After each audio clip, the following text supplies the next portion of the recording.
Cathedral of Shadows, where demons gather.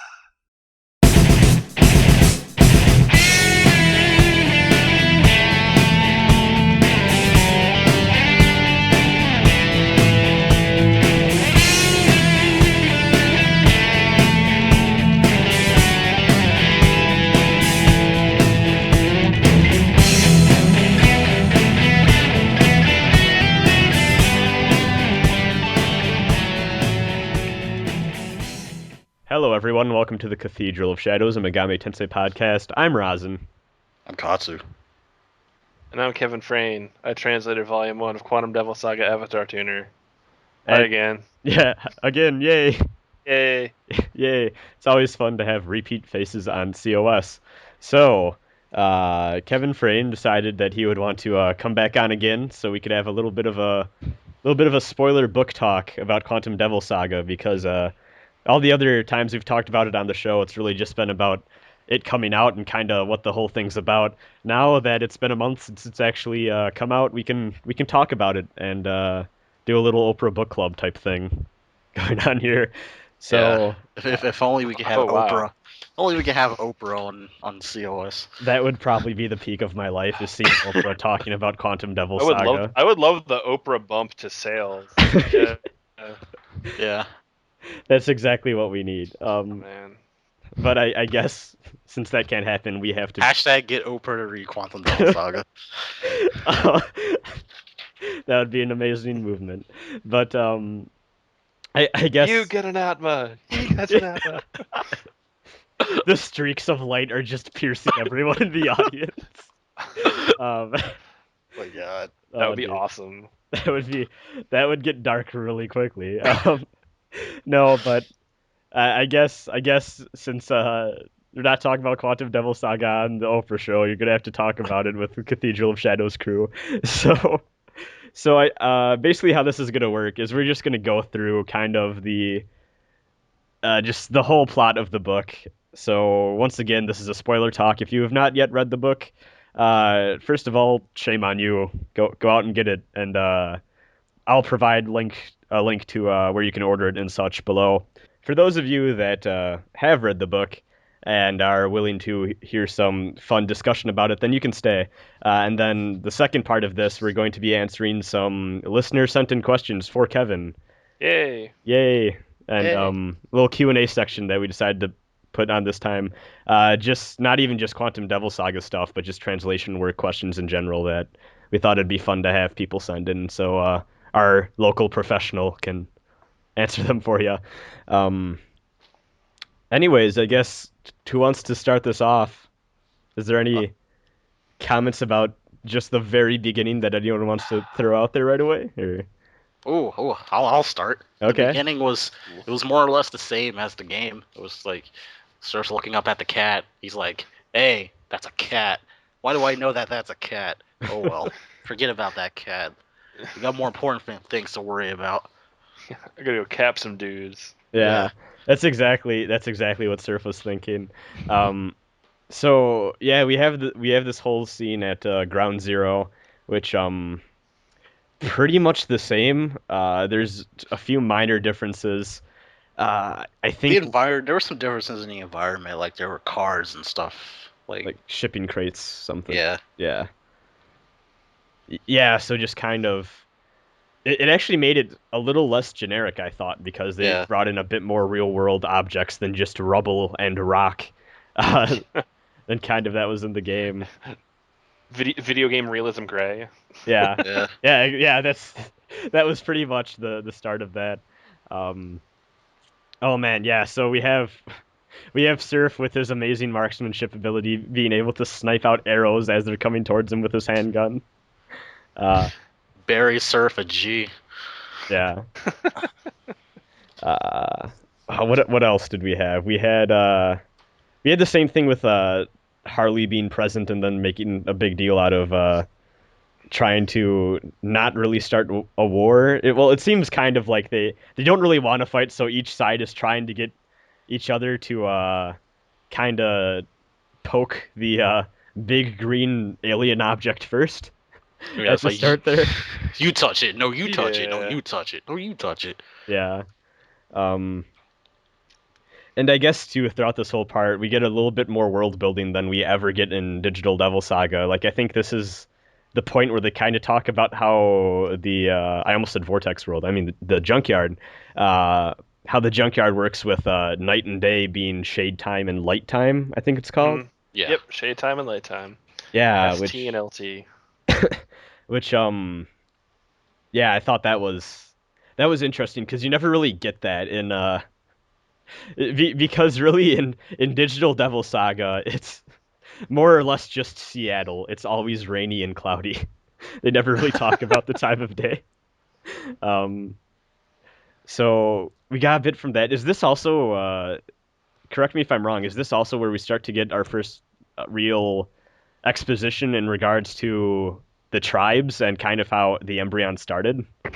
Yeah, they do mention the tribes. They mention the tribe system. I don't think they talk about the Embryon's roots right away. I think that doesn't come up until chapter like 2 and 3. Yeah.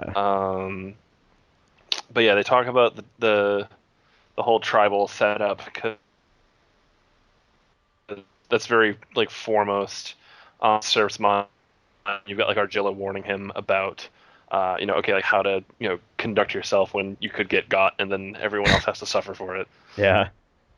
Which I love too, because he then kind of just runs ahead right away, being slightly cautious, but he runs ahead still, which I guess too kind of shows him as a leader because unlike other tribe members, he's willing to fight with his men and not stay behind. Which actually if I recall, they have a discussion about that later on in the book too. So, I mean, even from there, I don't. Let's see. Well, I guess just the whole Atma thing happens, unless there's anything that someone wants to talk about before that, even. Nah. So yeah, I guess finally the little alien object opens up and all the lights come out and we get to kind of see Surf's transformation and, well, I guess everyone's transformation really that's surrounding that area through his eyes. All of its horrible grotesquerie. Yeah.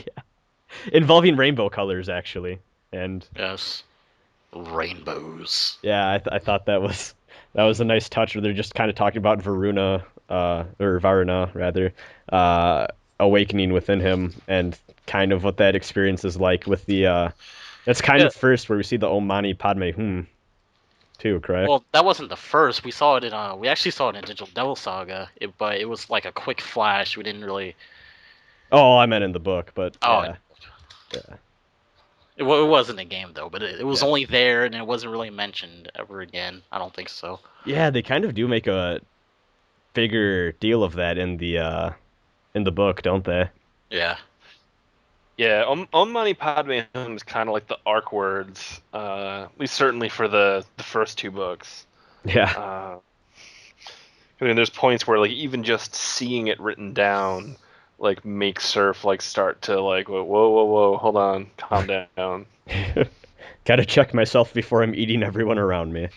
He needs to check himself before he shreks somebody. Yep, there you go.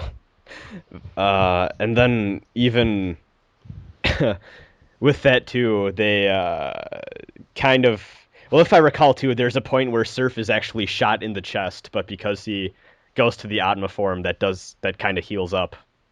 Yes. Right away. Yeah, he gets shot right in the heart.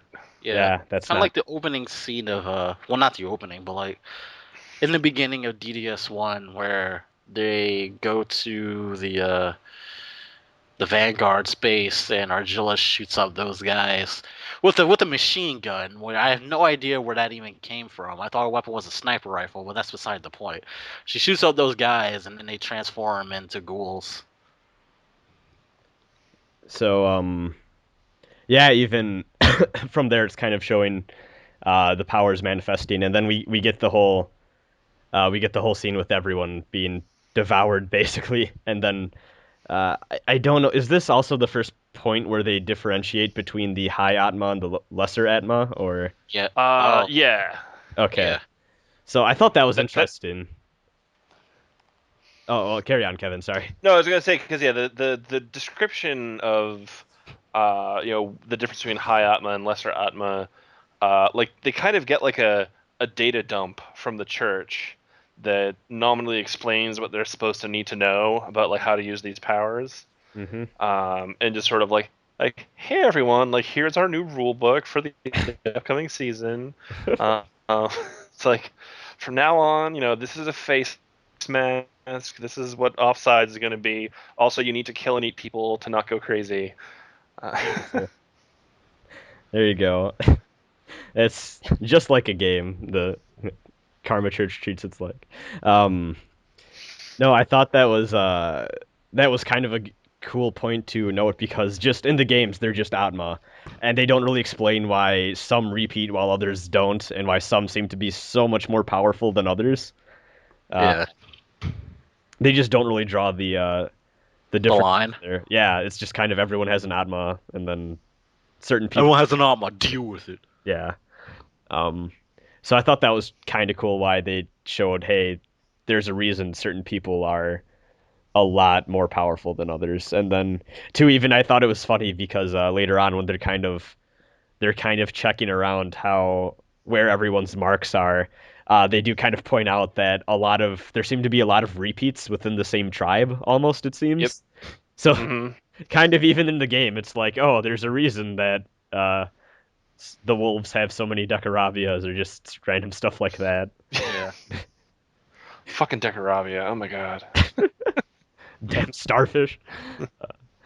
No, and then I guess kind of coming off of this, we are introduced to Sarah, and we immediately can tell that she's important because she's not being burned to a crisp piece of Sarah bacon from the fact that she's in a burning crater. Yeah. So, Yep. there's definitely a thing there. I got nothing else with the whole introduction scene. Does anyone? Nah, that's it. Kevin, you got anything you want to talk about with? I think it's chapter 1 even is just the entire stuff at Ground Zero, correct? Yes, chapter 1 ends basically after they find Sarah. Yeah. So pretty much everything up until that point is really similar to what you just sort of see in the first game, like before you even get control of your character, I think. Yeah. Like that's just like the setup. Only in this case, I think, you certainly get into a lot more description of the setting, and you know who at least some of the characters are. Mostly Surf and Argilla. Although you do get brief glimpses of Heat, Gale, and Siero as well.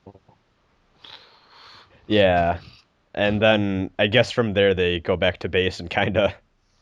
Like, well, things are different now. Yeah. That happened. So Speaking of the characters, let's talk about them and how they differ from the games. I guess too, actually, yeah, it might as well, because I was gonna point out this is kind of where their emotions start to finally peek through a bit, which a lot of people pointed out it feels like they get emotional a lot quicker than in the games. Yeah. Even then. In the games it feels like it's instantaneous. Yeah, it's just kind of past a point they start to feel, whereas in Quantum Devil Saga, just kind of right after the crater thing, they're starting to feel and kind of wonder about those feelings right away. They start to feel. They get the feels. That feeling feels. But man, even I guess this is also kind of where Surf's personality starts to kind of break through, which I think is interesting because we talked about this a lot in the other episodes, but Surf in the game, kind of hard to get a grasp of other than that he's a good leader. Yeah. It's really, really interesting. I really like his character in the book because he kind of has to act as a balance, sort of, between all of the other characters, and kind of when they're arguing about their different views and they're going extreme into their personality, he needs to kind of draw them back a little and make sure that they all function as a team and just kind of keep everyone in check before Heat and Argilla tear each other's throats out over eating people and stuff like that. Actually, Kevin, this is something that we were just talking about on Twitter the other day, but it kind of seems like Gale wasn't actually supposed to be around in Yeah. Digital Devil Saga. It's true because I had heard it mentioned a couple of times, like, oh, Gale wasn't part of Yugo Dai's original plan for the story, and my initial thought was like that can't possibly be true because after Surf, He's Gale, I think He was he's integrated well, into the story so well. and even in the books themselves, like just the Quantum Devil Saga novels, after Surf, Gale is the character who gets like the most direct attention and most direct development. Like he's like such a well developed character, and like he's sort of like not like the secondary protagonist, but as far as like looking at like a character growth journey, like he's the character that's most closely looked at. So I'm like, well, he couldn't possibly have never been around. But I spoke to Yugo Dai briefly. Like I asked her about it. I was like, hey, like people have been saying that this was a thing. I wanted to check if that was true, and apparently it is. Yeah, that like, he was originally not one of the characters that she came up with. He is apparently originally a creation of was it Tadashi Satomi, who was the scenario writer who also named a character after himself in one of the Mega 10 games. I forget which one it is. I think it's Persona Um, 2. okay, yeah, Yeah. that sounds about right. Yeah. Yeah, no, but she she was saying you can basically think of Quantum Devil Saga Gale and Digital Devil Saga Gale as like two different characters. Which I mean, clearly, like if you've read Quantum Devil Saga Volume 1, it's like he's not that different. Although you do sort of you get a better sense for why he is the way he is. Yeah. Yeah. I I think the thought. whole Oh, I think the carry whole on. reason Gale was created because they knew that Surf was going to be a silent protagonist, so they needed another character to sort of give information and instruction on what to do next, and thus Gale was made. Yeah, from a game design standpoint, he makes complete sense. And then in the world of these books, it also makes sense that the leader needs like sort of like a chief of staff who sort of handles the actual tactical planning while the like leader himself handles like the charismatic leadership element. And they play off of each other in a very interesting way. In fact, I think my favorite conversations that happen in the book, at least in the first book, are like the two big conversations that Surf has with Gale. Actually, I thought the whole thing with Gale was really surprising because I just kind of thought that was a dumb internet rumor thingy. I didn't think it had any basis just because there's a lot in like surrounding Persona with a bunch of rumors that never have It any sounds like a sort of. random fan rumor, doesn't it? Yeah, so because Persona has a lot of that going on, especially with 4.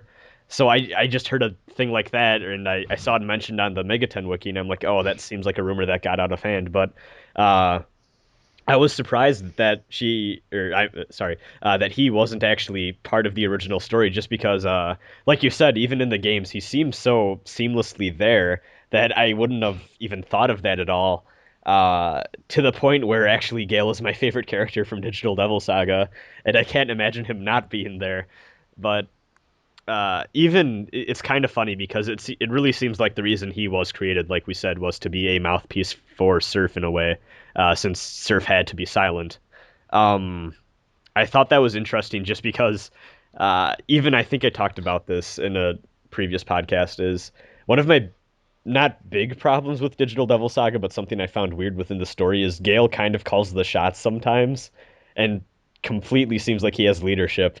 But given the context that he was supposed to be, uh, in a way, he is supposed to be Surf's lines personified. I think it makes sense for him to kind of be calling the shots when you put it in that context. Yeah, and I like that you see his frustration with he's like, my job is to provide you with this like tactical advice. And Hmm. Surf's like, thank you, Gale. I'm gonna ignore that. And Gale's like, Yeah. Yeah, it's again, like are you really. kidding me? I love that too because he's like, Gale, that is smart, but that's not really ethical. So we're gonna do something else. And Gale's like, it was a perfect plan, but whatever. And Surf kind of needs to teach him that emotions are a thing, and Emotions are a thing, and you should probably heed to them. yeah, you can't always be Yeah, no, 100% and select. like that's actually like a big thing, like where at one point like where Surf is like, look, like I really just want you to think about like what this means to you, and then like time passes, and then like Gale comes back to him later, and he's like, so I thought about what you told me to, and he's like, yeah, and he's just like, I don't have an answer. And he's like, I honestly don't know what you mean, and he's like, you're telling me to think about this in an emotional sense, and he goes, and I don't know how to do that. He's like, you're like, because he's like, do you serve me or do you serve the tribe? And he's just like, I don't understand how those aren't the same thing. And he's like, I realize that you're saying that they're different things, but as far as like I look at things, it's just like if you die, there is no tribe, and then that means I failed my job, and that's why I exist. So I don't know what you're asking, and it's such a fascinating bit of like character, like Development, yeah, change exactly. change in mentality. Or like his lack of change of mentality, and like the fact that like there's like a definite like unease behind it. Like you Yeah. can tell like he wants to have an answer, but he just can't come up with one. Yeah, with that too, I just thought of this as you were saying this. They do make a point to say that Gale was not originally a member of the Embryon, and he is actually from a tribe that got taken over by the Embryon, and Mm-hmm. so he originally wasn't the Embryon's bishop. He was another tribe's bishop, and then he got integrated into the Embryon. I almost wonder if that's kind of like a little joke as to Yeah. the status So of him as not being original part of the plot. it. Interesting. That's actually, as a writer, I can believe that. Yeah. I feel like that's the case.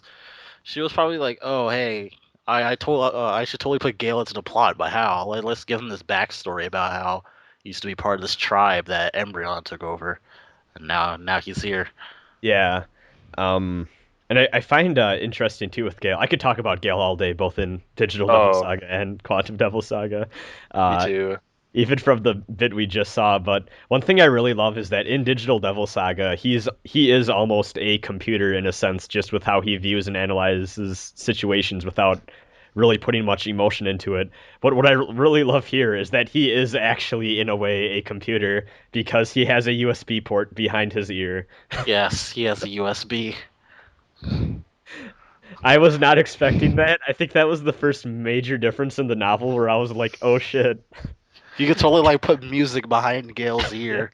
I wonder if you. Somebody drew fan art of it too. It was adorable. Yeah. Where it's like Surf is like, Gale, do the thing. Like Gale just like takes the hood down. It's like click. I think that's hilarious just because it kind of just came out of nowhere, but it's like, oh, Gale has a little USB port thing. They don't really call it a USB, I don't think. It's just like a little cable Computer port. cable port. Yeah. Yeah. And I just thought that's so funny. So I'm like, oh, so Gale's literally a walking flash drive. Awesome. So yeah, we kind of do have that. Actually, well, that's not even just a thing with Gale. It's a thing with all of the bishops in general, which is actually just another quantum Yeah. exclusive concept. Yes. Um, Yeah, it is. and even with that, they kind of talk about they do explain. I remember you talked about this the first time you were on. They explain why Gale wears the hood, and it's because he he's basically using it to protect all the sensitive computer parts that he has In his head. in his head. Which I can imagine being a pseudo electronic device walking around in a rainy place. Probably not the best. Could could possibly lead to issues. Yeah, you know.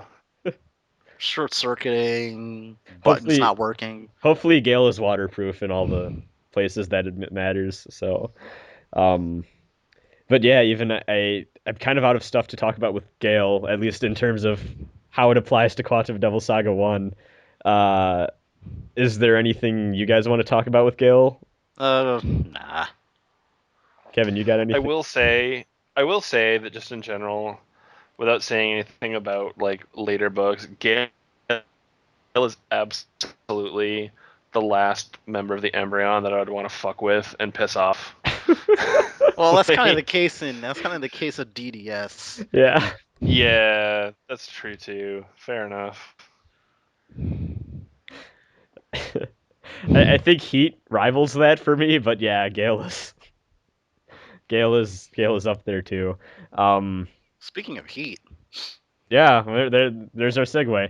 Oh, Heat. Heat is heat's more or less the same. he's pretty similar to how he is. Maybe a bit.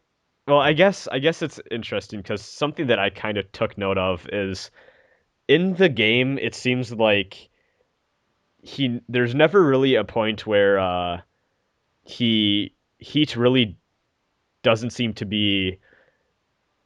Heat seems to at least care somewhat about Surf's safety to an extent that well, I guess in Quantum there's a point where he throws a fireball at Surf and he says, "I knew you were good enough to deal with the fireball or else I wouldn't have thrown it in the first place," or something like that. And I think that event kind of somehow split the very fine difference there is between Quantum Heat and Digital Heat, where I don't think Digital Devil Saga Heat would have done that, but Yeah. he would find it amusing. Whereas Quantum Devil Saga Heat, he's kind of less bullshit in a way, which is kind of interesting because Heat already was a fairly no BS character, but straight up there he attacks Surf and says, "If you weren't able to deal with it, I didn't want to work under you anyways, so I don't see the problem with just randomly attacking someone Yeah. to greet them." Yeah, that's no problem at all. Let me just throw this fireball at you. Yeah, It's like that's saying hello. it's like saying hello, I guess. Um, Other than that, there's not much about Heat that in particular I really want to talk about. So if anyone else has anything. He's certainly probably responsible for most of the goriest shit that happens in the book. Yeah, Yeah. that's pretty. Oh man, the scene with the new ways. Never forget. Never forget. Yeah, that was he. He's having fun Yeah. in a way. Um, They were all having fun destroying all those new ways. I thought that was definitely. I guess that's kind of the thing with Heat is he is kind of that representation of that primal urge to just give into the demonic form or like the Atma and just devour everything in his path to the point where if I recall, isn't he the only one that stays behind to actually eat Harley's remains too? He is, yes. Yeah. So Like, all right, people, I'm just gonna go to town. See yourself. I'll catch up later. I have to eat my dinner.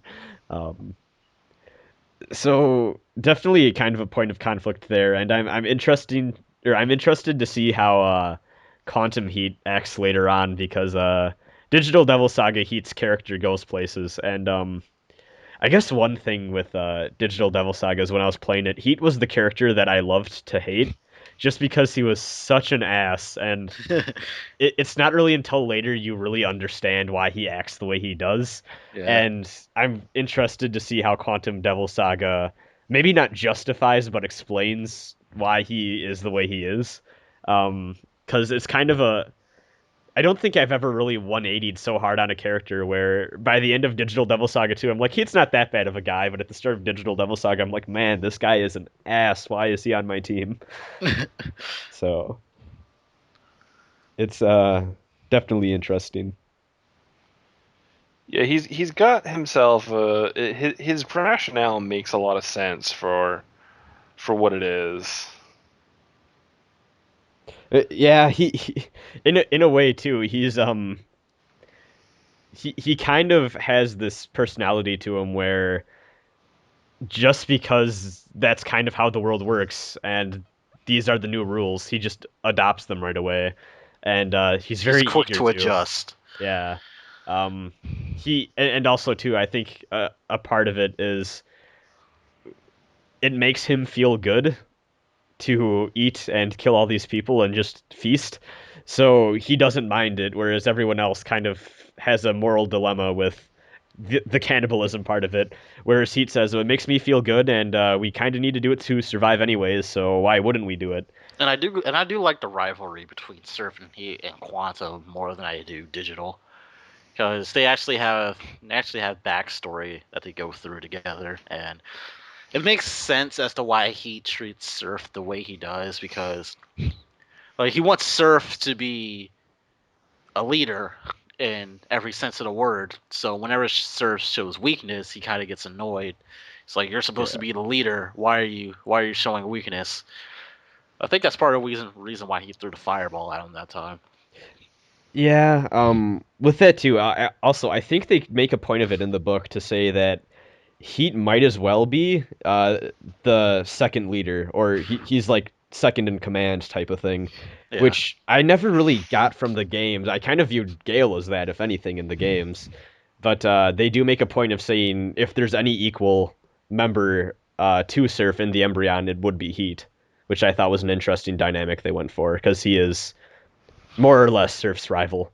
Yes. Yeah, and they've got it's certainly a different relationship than they have in Digital Devil Saga, but at the same time, there's shades of similar things. Yeah.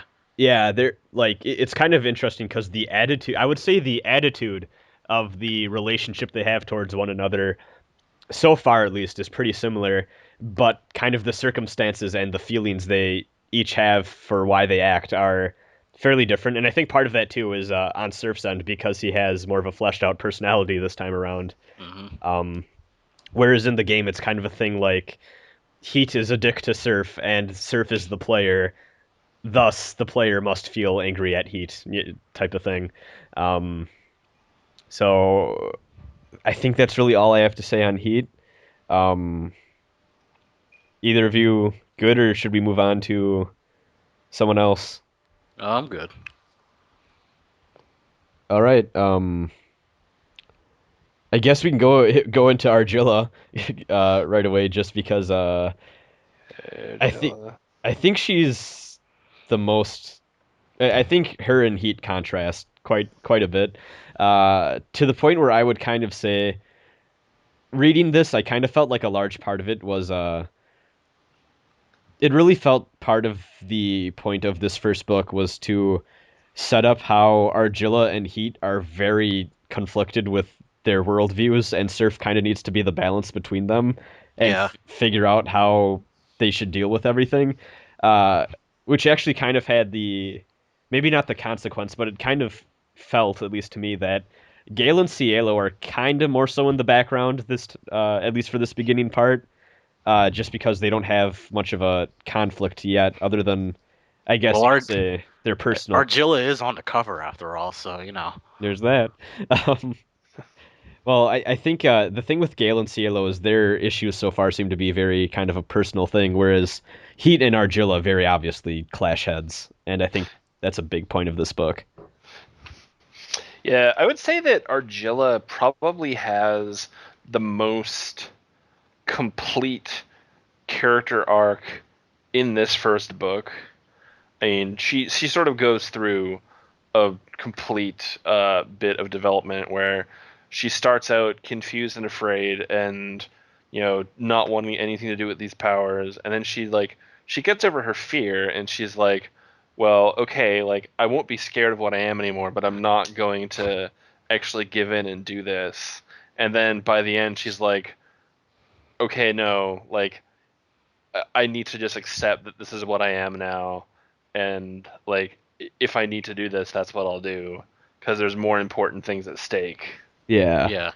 And she's possibly the most identifiable character in the book because of that too. I think she's got the most human Aspects about her. like aspects about her, and like the most human experience that you like would expect a normal person to have to this horrible thing happening to them. Yeah. I would agree with that, because it's very clear that if there's any character that has a very solid arc in this first volume, it is Argilla. Even a large part of the ending segment is kind of her coming to terms with how the world is, and the fact that she needs to kind of accept how things are now, which I do think is a very good idea for the first volume because it serves as a very good introduction to just the world of Quantum Yeah. Devil Saga as a whole, and the fact that it's not the nicest place to be in, and as you said, I think the reader can very much identify with her and her experience of not wanting to have to basically commit cannibalism just to survive. And that's kind of what I think is interesting because if they had to pick or well, I guess if you go die rather, I'm still talking like this is a game with a full team. Yeah. If she had to pick any character for the first volume to focus on, I think Argilla was the most obvious choice, just because she is the most relatable, and it's important to be able to relate to kind of not only her but just the rest of the characters The and the rest of the setting. character, the settings, the situation, etc. Yeah, so that when it comes time to explore the other characters later on in the story, that connection's already there, and you actually do care about the people and what's at stake and all that.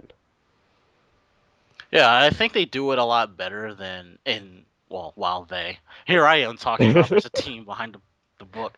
I think Godai does it better than what the team did with Digital Devil Saga. They kind of let the player make their draw conclusions as to what the world is and drop hints every now and then.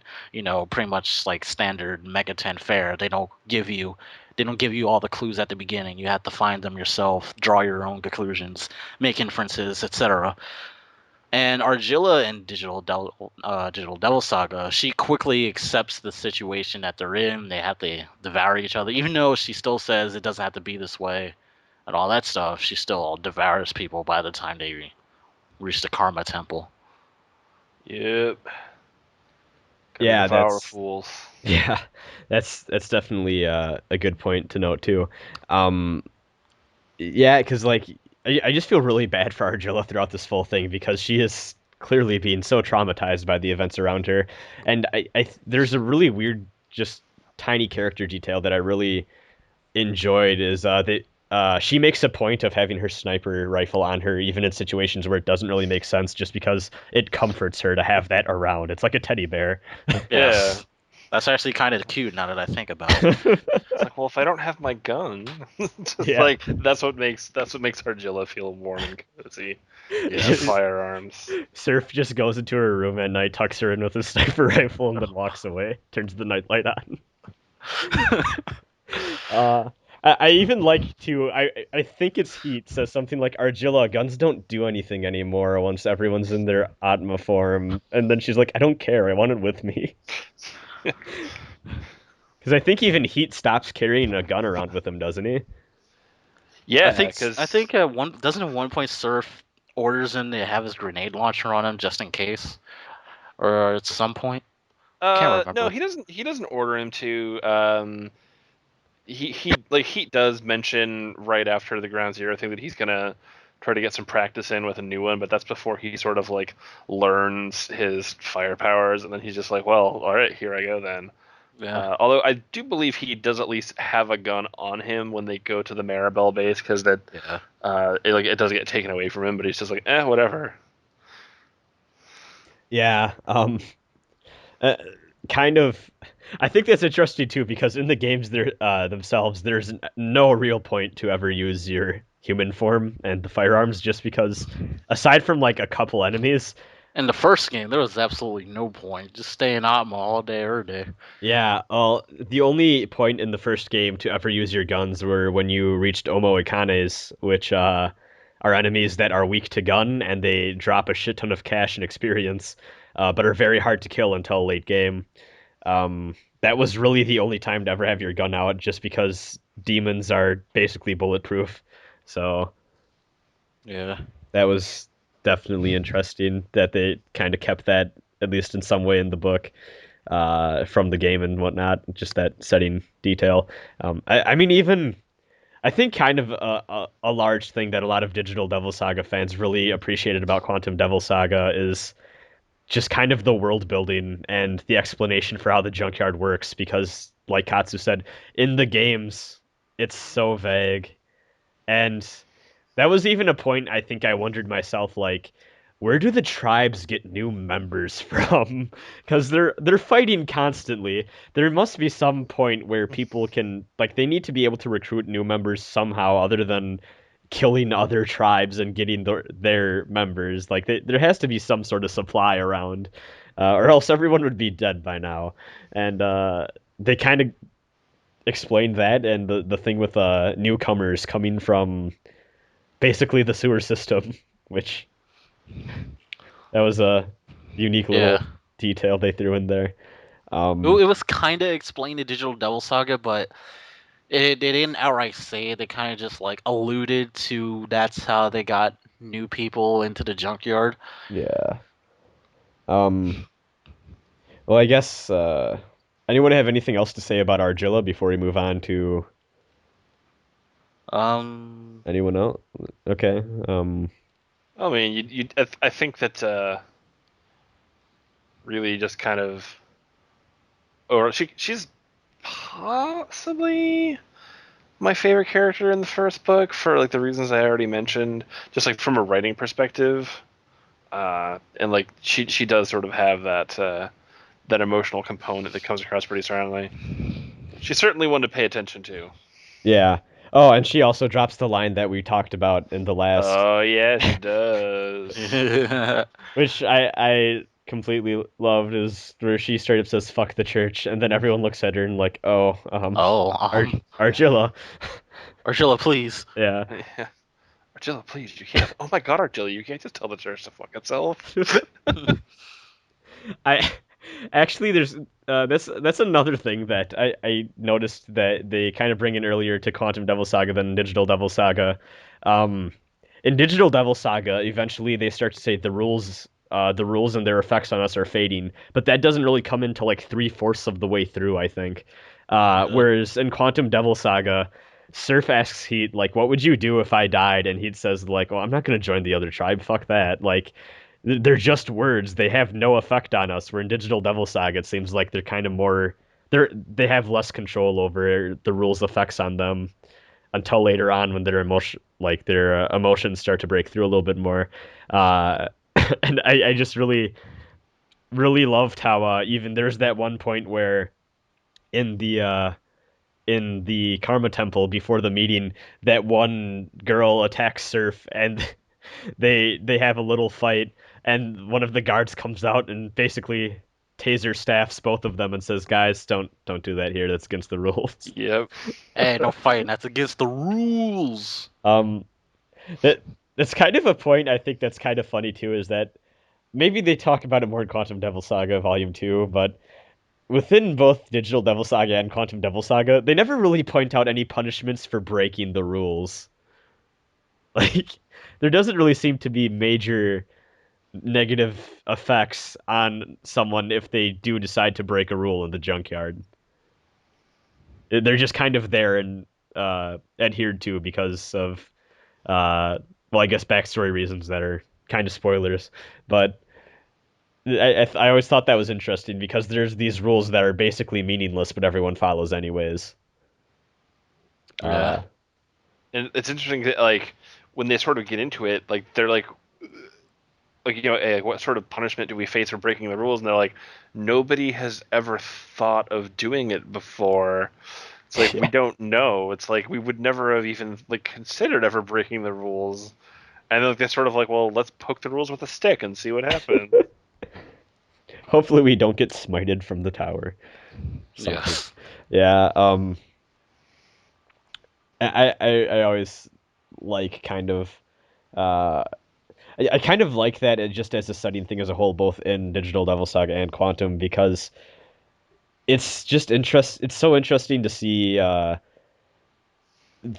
plot itself is pretty much set up like a game. You have rules, you kind of have this point of progression between defeat one tribe and then defeat the more powerful tribe and then keep going. It's kind of like it's almost like a game thing. And then you even have You even have a point where it's like, after you beat all the other tribes, you can go ascend the final tower, kind of like it's Dr. Wily's castle for Mega Man.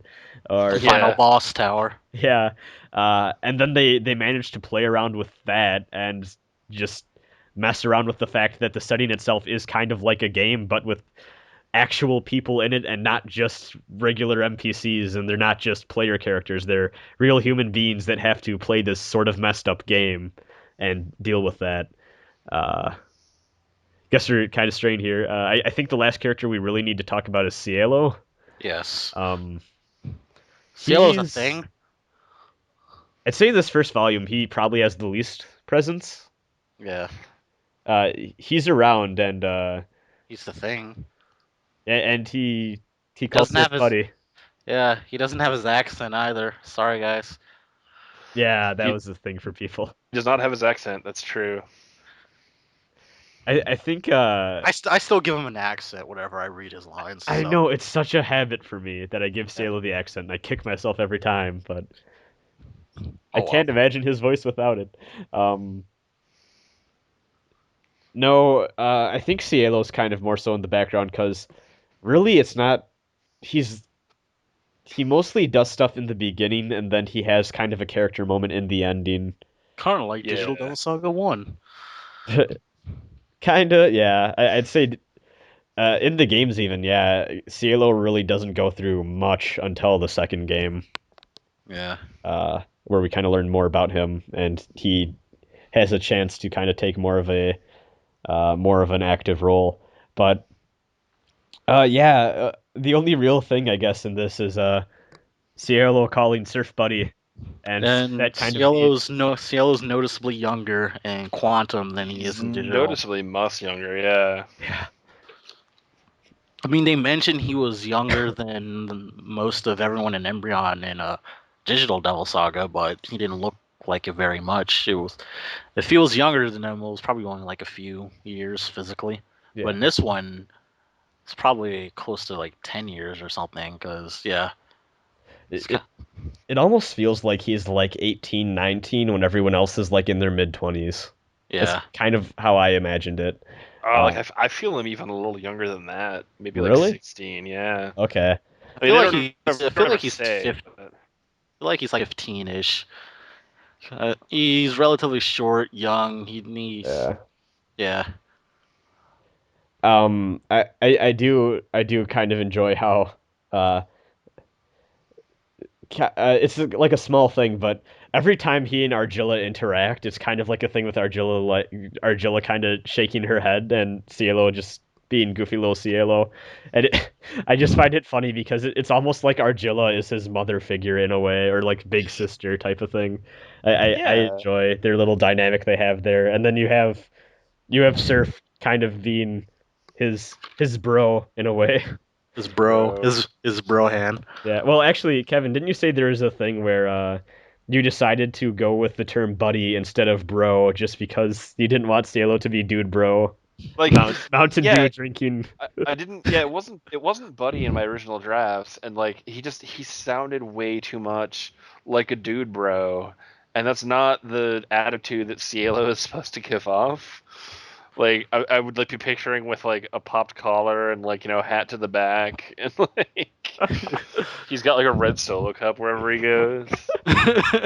Heat, why are you gotta eat people, man? You can just eat Doritos. Yeah. Like Cielo like shows up with like Mountain Dew. It's like sup.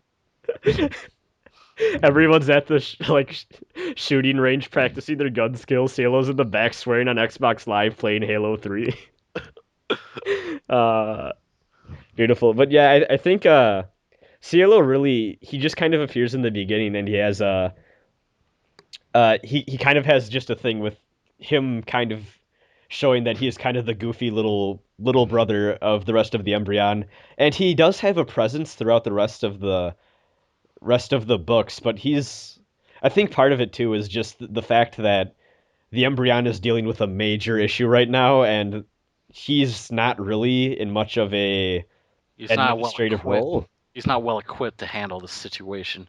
Well, I think of like the five main characters, he's not really one that calls the shots very often type of thing. Yeah. So he kind of gets pushed to the back a little because of that.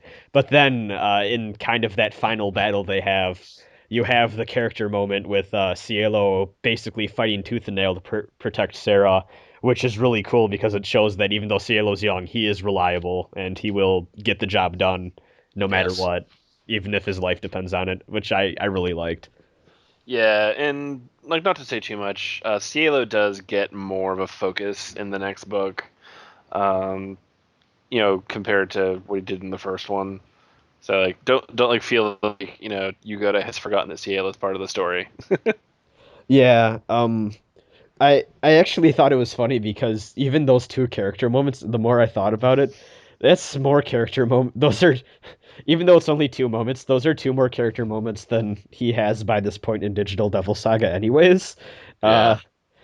Cielo really, I mean, even a lot of people point out that Cielo's kind of the butt monkey of Embryon, at least for the first game, and it's not until the second Aw. game where people Yeah. really start to like him. Start And to you, like him and take him seriously. It I doesn't even help that in battle he kind of sucks. That's the other thing. The only reason people use Cielo in Digital Devil Saga 1 is for the Demi-Fiend fight. Um, which is really depressing. But I'm so guilty of that. I only used Cielo in 1 when I had to, and he was never in my party. And then come Digital Devil Saga 2, he was always right up there. I always used him, and I loved all of the scenes he was in. So Yeah, because like they changed how Cielo played in Digital Devil Saga 2, because nobody could like figure out what he was supposed to do in the first one. You're like, wait, what is this like? How are you supposed to play this character? Like, yeah, it was weird because the thing with him in 1 is that his thing is that when he levels up, he gets a lot of points in luck, and what it does in that game is whenever you get attacked by an ailment, luck, the more luck you have, the less likely you are to get hit by the ailment. But the sad thing is with just how Mega 10 works in general, uh, ailments come often, and they're usually very detrimental. So to have a character weak to ailments, uh, kind of is a pain in the ass once you get into the nitty gritty of the battle system. Uh, yeah, and it's really not until later in the game when you really realize, oh shit, once I have enough luck to the point where it doesn't matter if I get hit by ailments or not, Cielo's a tank. Um, like he's just a magical powerhouse and a speedy powerhouse to that too. And then in 2, yes, they made him a little bit less gimmicky, which also helps just because your party changes around a lot in 2, and Cielo's almost always there for you, so he's one of the more dependable party members to have on you as well. Yeah. So, uh, good boy Cielo. yeah, there you go. Your buddy Cielo. Um, Yeah. Yeah, so like people have commented on the lack of the Jamaican accent, but nobody's like given me crap for it, which is good because I was afraid that people were. And it's like, okay, it's not like I didn't know that he had one in the game because like obviously I knew that. yeah, It's just the precedent for it is no longer in place. So I thought it was better to do. And also like it changes his characterization a lot, like because otherwise he sounds like this like Rasta dude, and he's more like you said, he's like the kid brother of the Embryon now. yeah. Where, which I think is interesting too, because in this he seems, I guess you could say he's the comic relief character, but in Digital Devil Saga 1 at least, it wasn't so much kid brother of the team as it was, oh, he's the goofy guy that we just kind of like That keep kind of just hangs around with us. he just kind of hangs around and we try to not get him in the way too much. He was always picked last for kickball. yeah. Where, where, whereas in the book, it seems like they keep him around because he's kind of the kid brother of the family, and you gotta love him type of thing. So there is already a difference there. Um, so I guess now that we talked about the characters for quite a while now, We still have one more character to talk about, though. who? The most important character. Oh, did we skip over Surf? I think we did. Um, We didn't skip over Surf. I'm talking about Sarah. You goober. oh, okay. Yeah. No, we talked about Surf in the beginning. Okay, that was okay. I was wondering who we were missing. Yeah, we didn't talk about Sarah. Um, She gets an orange jumpsuit. That makes her a member of the team. yep, there we Yes. go. Uh, she is also She's super hardcore now. She's a little more assertive this time around, which I like. It feels like she's more active. She doesn't want to be held around and just tossed around as much. Because in Digital Devil Saga, she feels bad about it, but it really isn't until later on in the story of both of the games where she's like, okay, I'm gonna actually stand up and Do something. yeah, I'm gonna do something. Whereas in this, right away, she's like, I want to help you guys out as much as I can, and I feel bad when I can't. Like, I physically can't help you guys, and that makes me super sad. Like, even when they're asking her questions early on, and she doesn't know the answers, that makes her, like, to the point of tears. Yeah, she's super frustrated because she's like, I came here, like, I know I'm supposed to help people, and they're like, well, how? And she's like, I don't know. And, like, Gale's like, that doesn't help us. It's like, oh my god, Gale, leave her alone. Gale, you dick. It's not what she wants to hear. And then even there's that character moment with her and Surf talking that one night too, which is a nice little thing with her just kind of talking to Surf, and I think also within Quantum itself, without spoiling anything, I think it's the first real hint that the Junkyard might not be as There's something very wrong with the Junkyard. yes, there's the Junkyard might not be the most concrete place that we thought it would be, because even she. Actually, that's another thing I want to talk about is Sarah just in general seems a bit more educated than in Digital Devil Saga, where she literally has the mentality of like a 11-year-old girl. Yeah, she's this Sarah's backstory is actually quite different this time around. All right, because she gives Surf a lecture about Hinduism, which I thought was really interesting, and also I think is really funny because I think I don't even think in Digital Devil Saga the games proper they ever even bring up the term Hinduism. There's a point where they reference something like, these two mythical figures are fighting just like in their story, but they never actually say, oh, these two characters are kind of paralleling with their Hindu counterparts. They never really bring up the actual religion, whereas this time around, this is explicitly like these are all names of like old Hindu gods, and she's immediately like, I don't understand why they're calling you demons and then giving you these names, and that makes you also stop and wonder, just what is going on here? Which I think is funny because that's also when people just get into Megami Tensei in general. People wonder stuff like, why are angels called demons? Why are these like pagan gods called demons? Like everything's called a demon. Why is that? So to actually have that referenced in a piece of media that relates is actually kind of a breath of fresh air because it's like, hey, they even acknowledge that that's kind of wrong too. Yeah, and like they use the term demon somewhat. They use it less often in the books than they do in the games. The term they use far more often in the books is in fact asura. Yeah. Which is it's a historically very strange term where it starts out being a good thing and then becomes a bad thing over time. Kind of like the swastika. Okay. If you want to make comparisons on a very simple level, yes, I see what you mean with that. But no, I mean, and it's a fascinating thing to look at from that perspective. Yeah, I know I know that the term Asura starts coming up in Digital Devil Saga 2, whereas in Digital Devil Saga 1 you don't really hear it very often, or rather, I don't think it's mentioned at all. I don't think it is. I know Angel doesn't mention it at the big meeting in the temple in the game. She does in the book. She calls them Asura twice at that point. And then she mentions it again during like the epilogue. And Surf and Gale mention it during like their like post church briefing. Yeah, so it seems like that's Angel called us Asura, and like, well, what does that mean? Like, we don't know. And then like he's like, why do we even care? Like, why are we arguing religious semantics? I can make fire with my hands. Yeah, and this is baller as shit. Side note, I love how every time that Heat's in a scene, it's like, oh, and he was playing around with a fireball in his hands, and I'm like, he better not drop that, or else this entire Embryon base is just gonna light up, and that would be good for no one. Um, Like I love that like he like never gets bored of it. Like I get the feeling he's just like I am awesome. yeah. Like every time he does it. It's like, God damn, I am awesome. If I ever Nope, get bored, not I gonna can. lie, this still pretty much rules.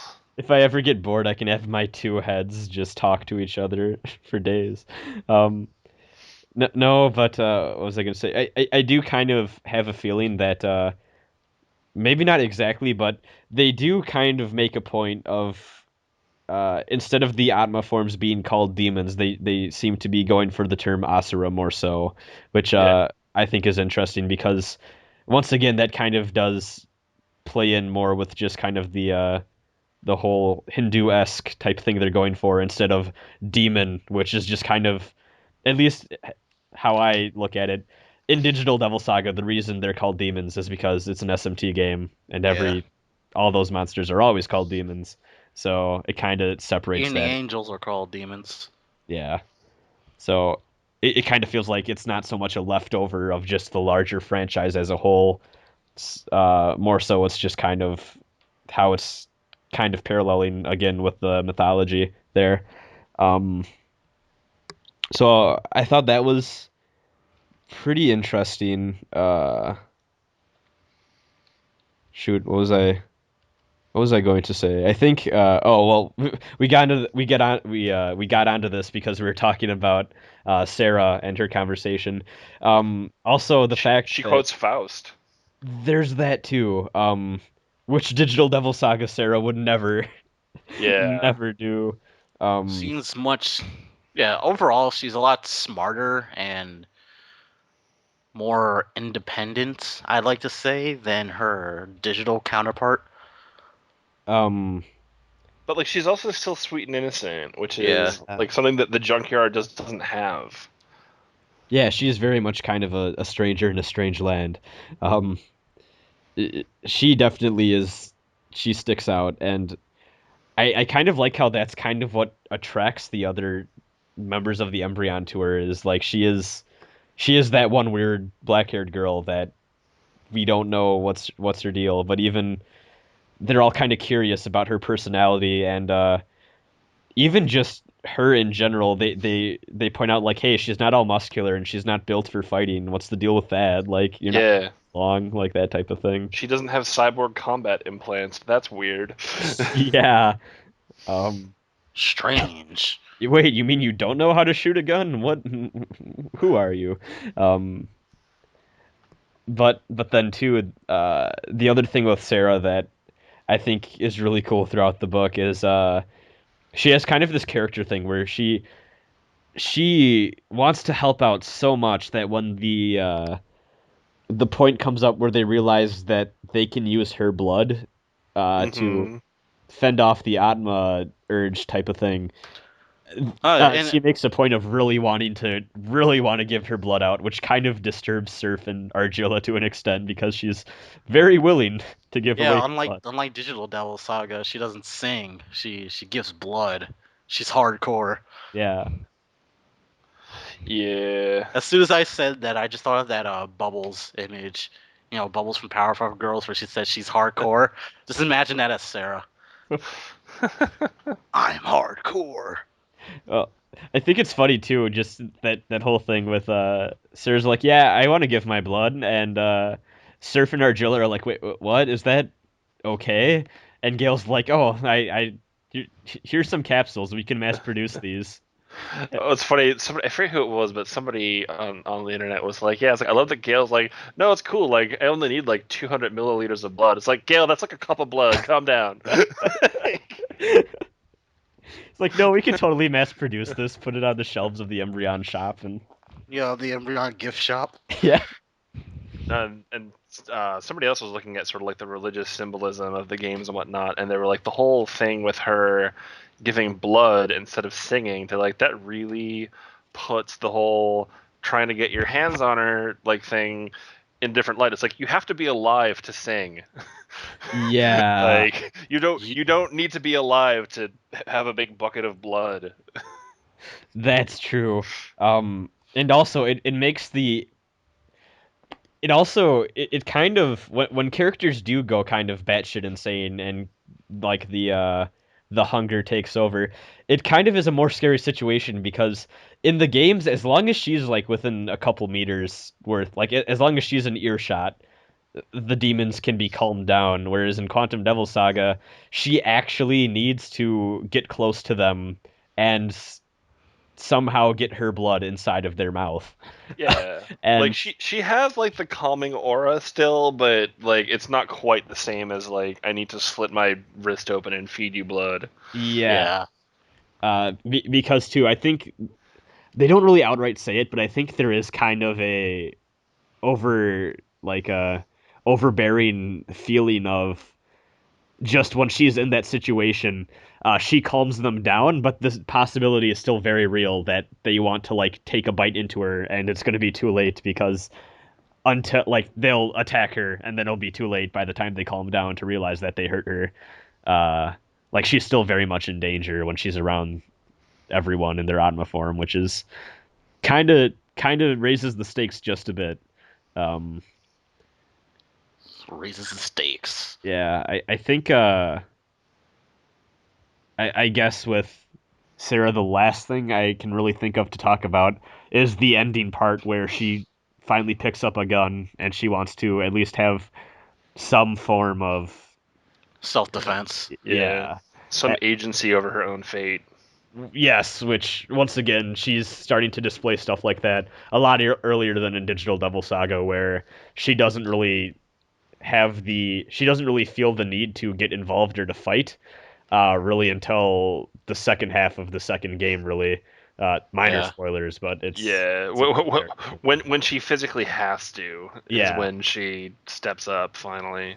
where here she gets a taste of danger and kind of after her first real experience to the whole tribal warfare thing, uh, is when she kind of realizes, hey, I might as well not like I spent that entire fight stuffed in a locker.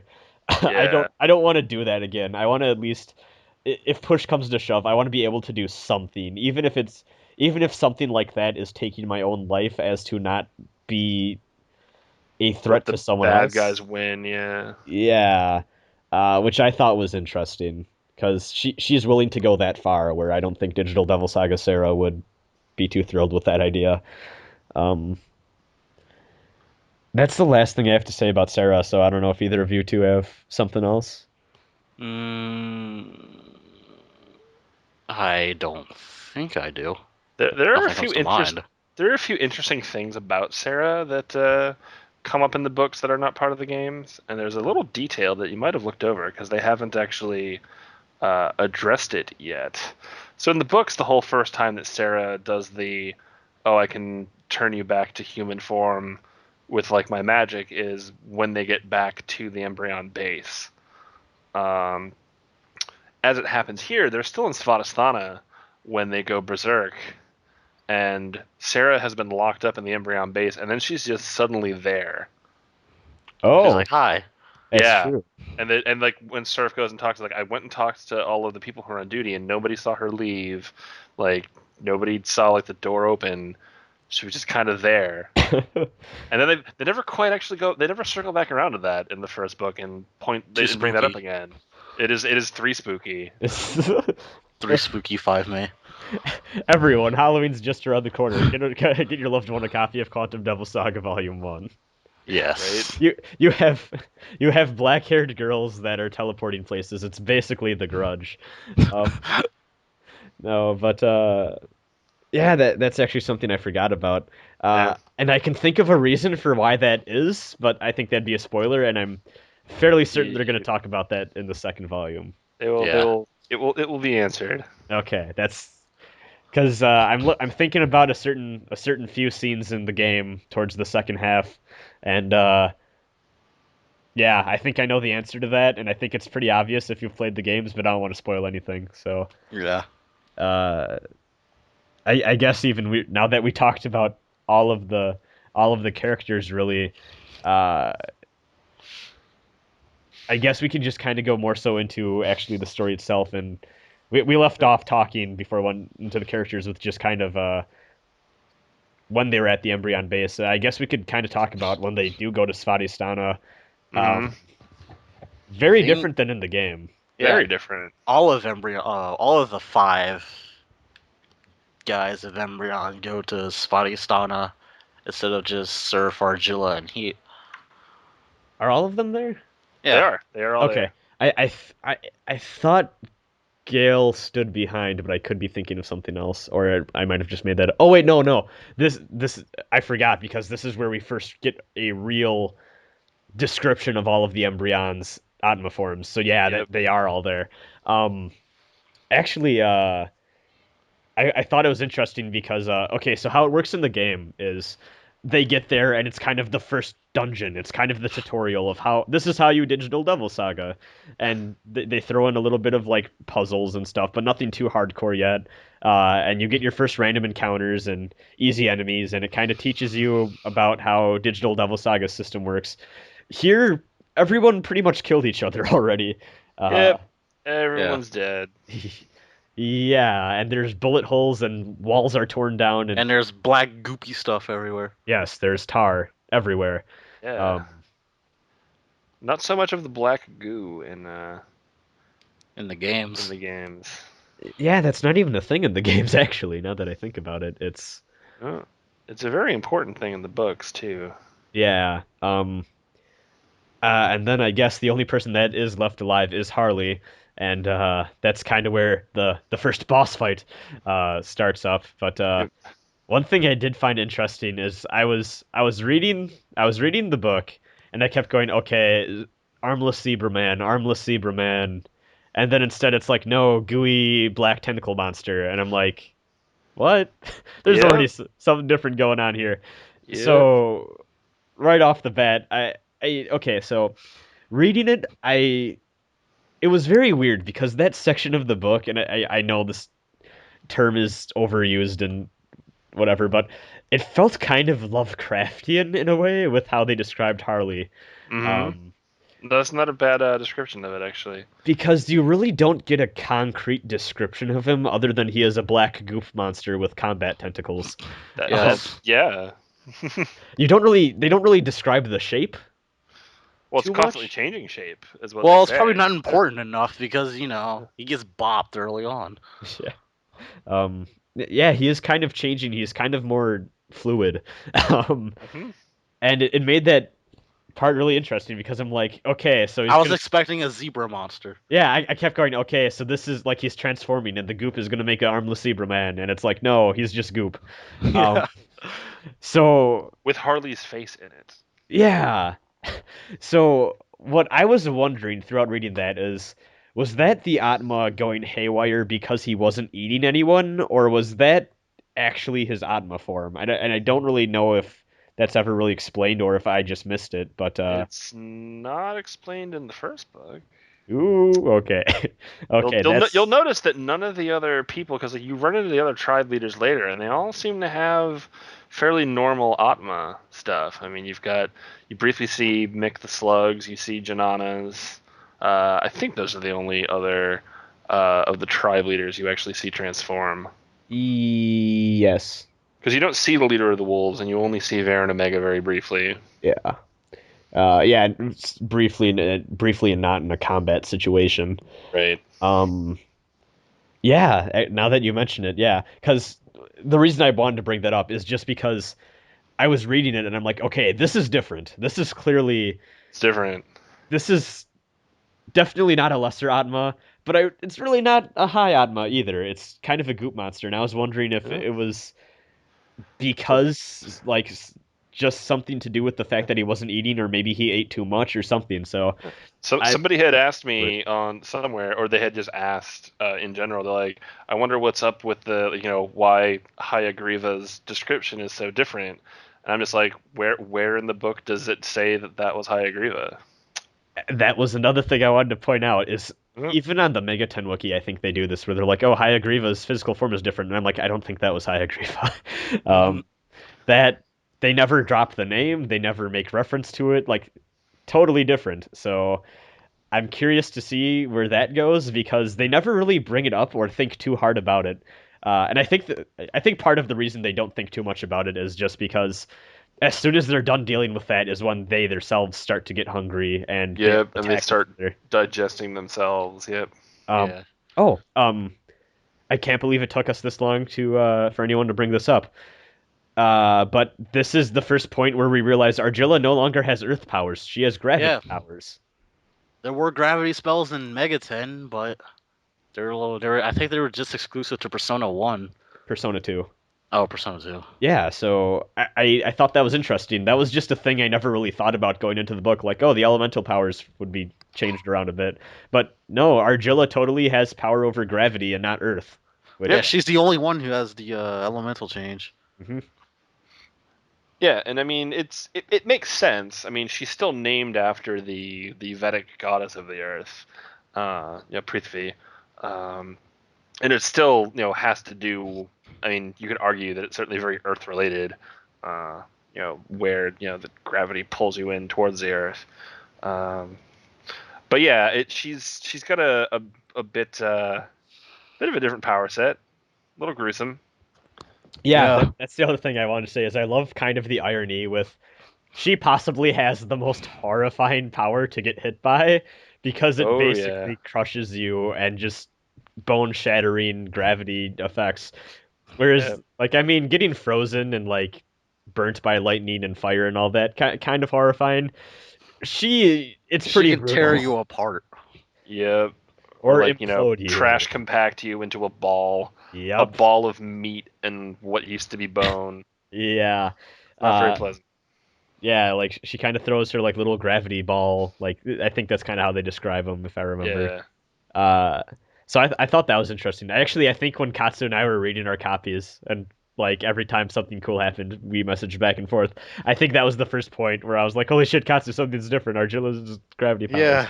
Um, I had to search. I had to search out in the Mega 10 wiki if there were any other gravity based stuff in the franchise. I think it was only Persona 2. Yeah. That's because Persona 2 has like 16 different elements for some weird reason. It has nuke elements. Yeah. That's not Digital Devil Saga. But yeah, like I thought that was interesting. Also, it was kind of a point where I was like, I kind of get that because even like this is just kind of a thing going from an RPG to a actual book. Like even something like ice or wind powers are kind of hard to describe with how that could actually hurt someone.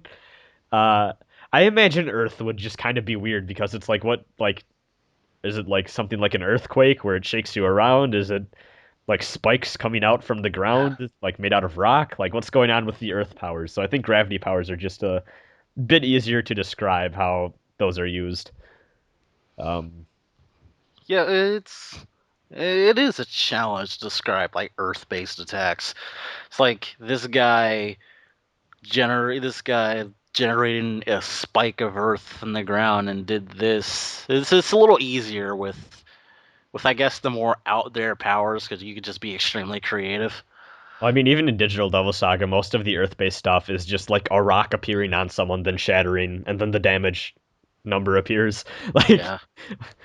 it's kind of weird how that works.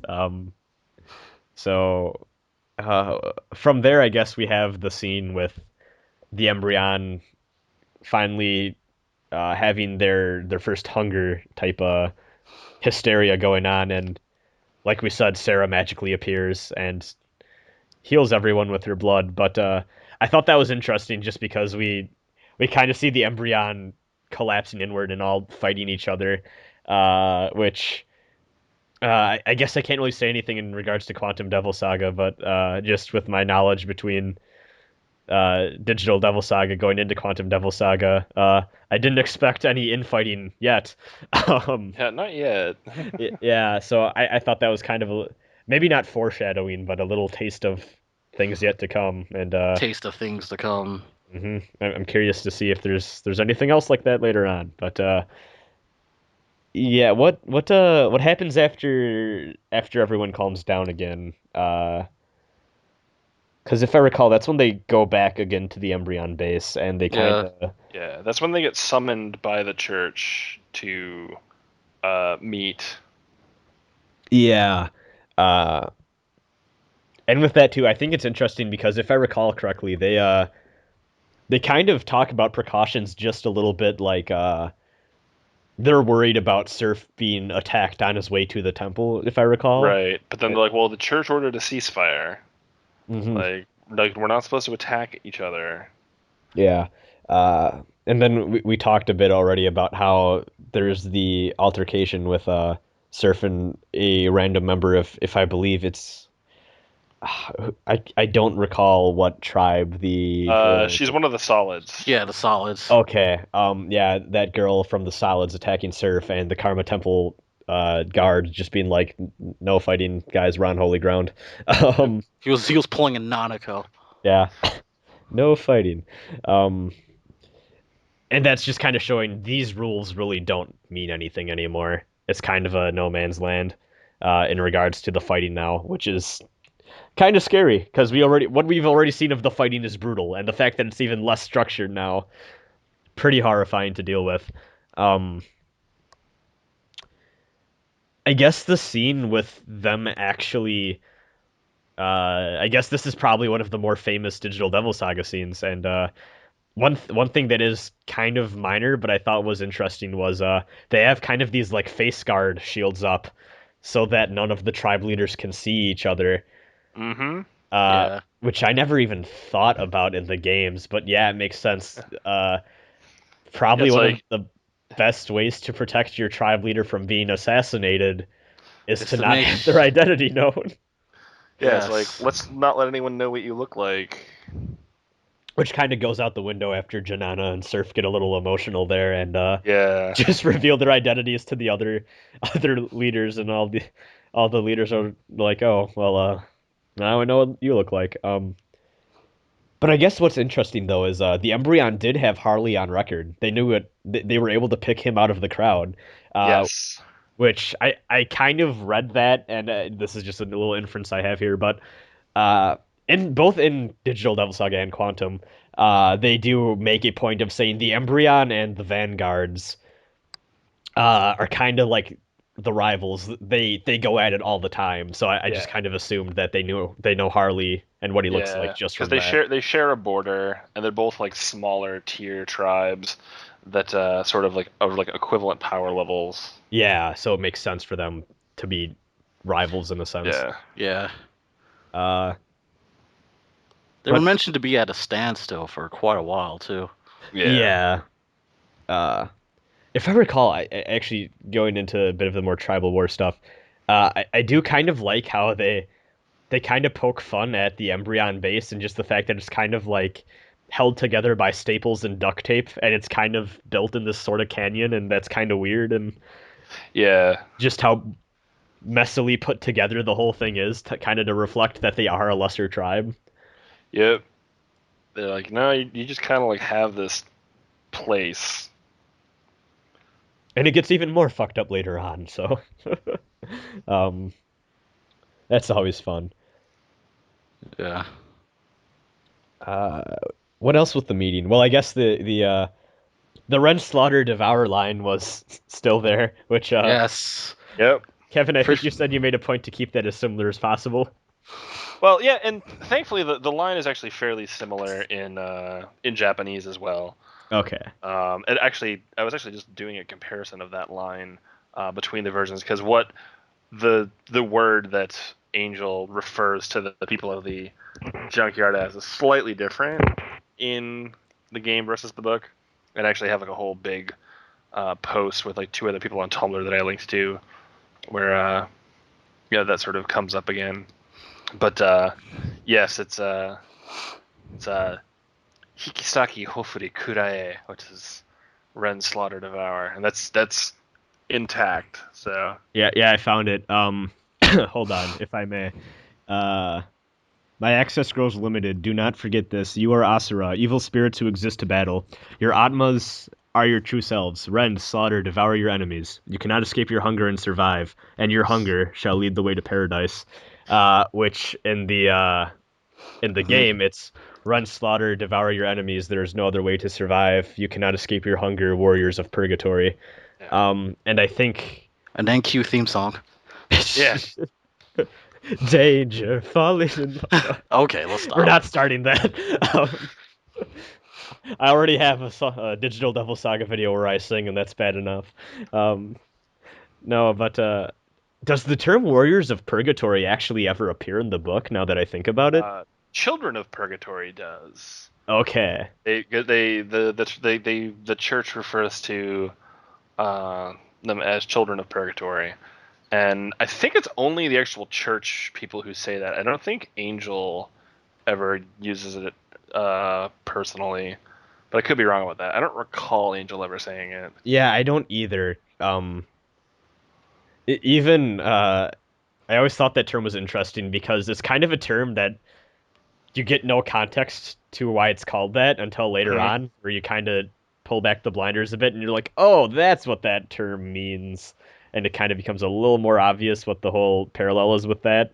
So I'm curious to see how the Children of Purgatory thing plays out. Yes. It's probably something similar, but differences are differences. And then I guess too, this is kind of the first point where we get introduced to Janana. Yep. Janana is way different in this than she is in digital. The biggest difference is that she lives. Yeah. Oh, yeah. There's that. I think that's the one thing from this book everyone takes away in terms of differences so far is holy shit, Janana is not dead by the time that solid base invasion is over. She's still alive and kicking. No, because I guess in the game she doesn't really seem to eat out of a sort of pride or like a sort of loyalty to her like fellow humans, whereas in this she seems a bit more emotional, maybe not as emotional as Argilla, but she definitely cares a bit more and has a bit more of a heart to her, I feel.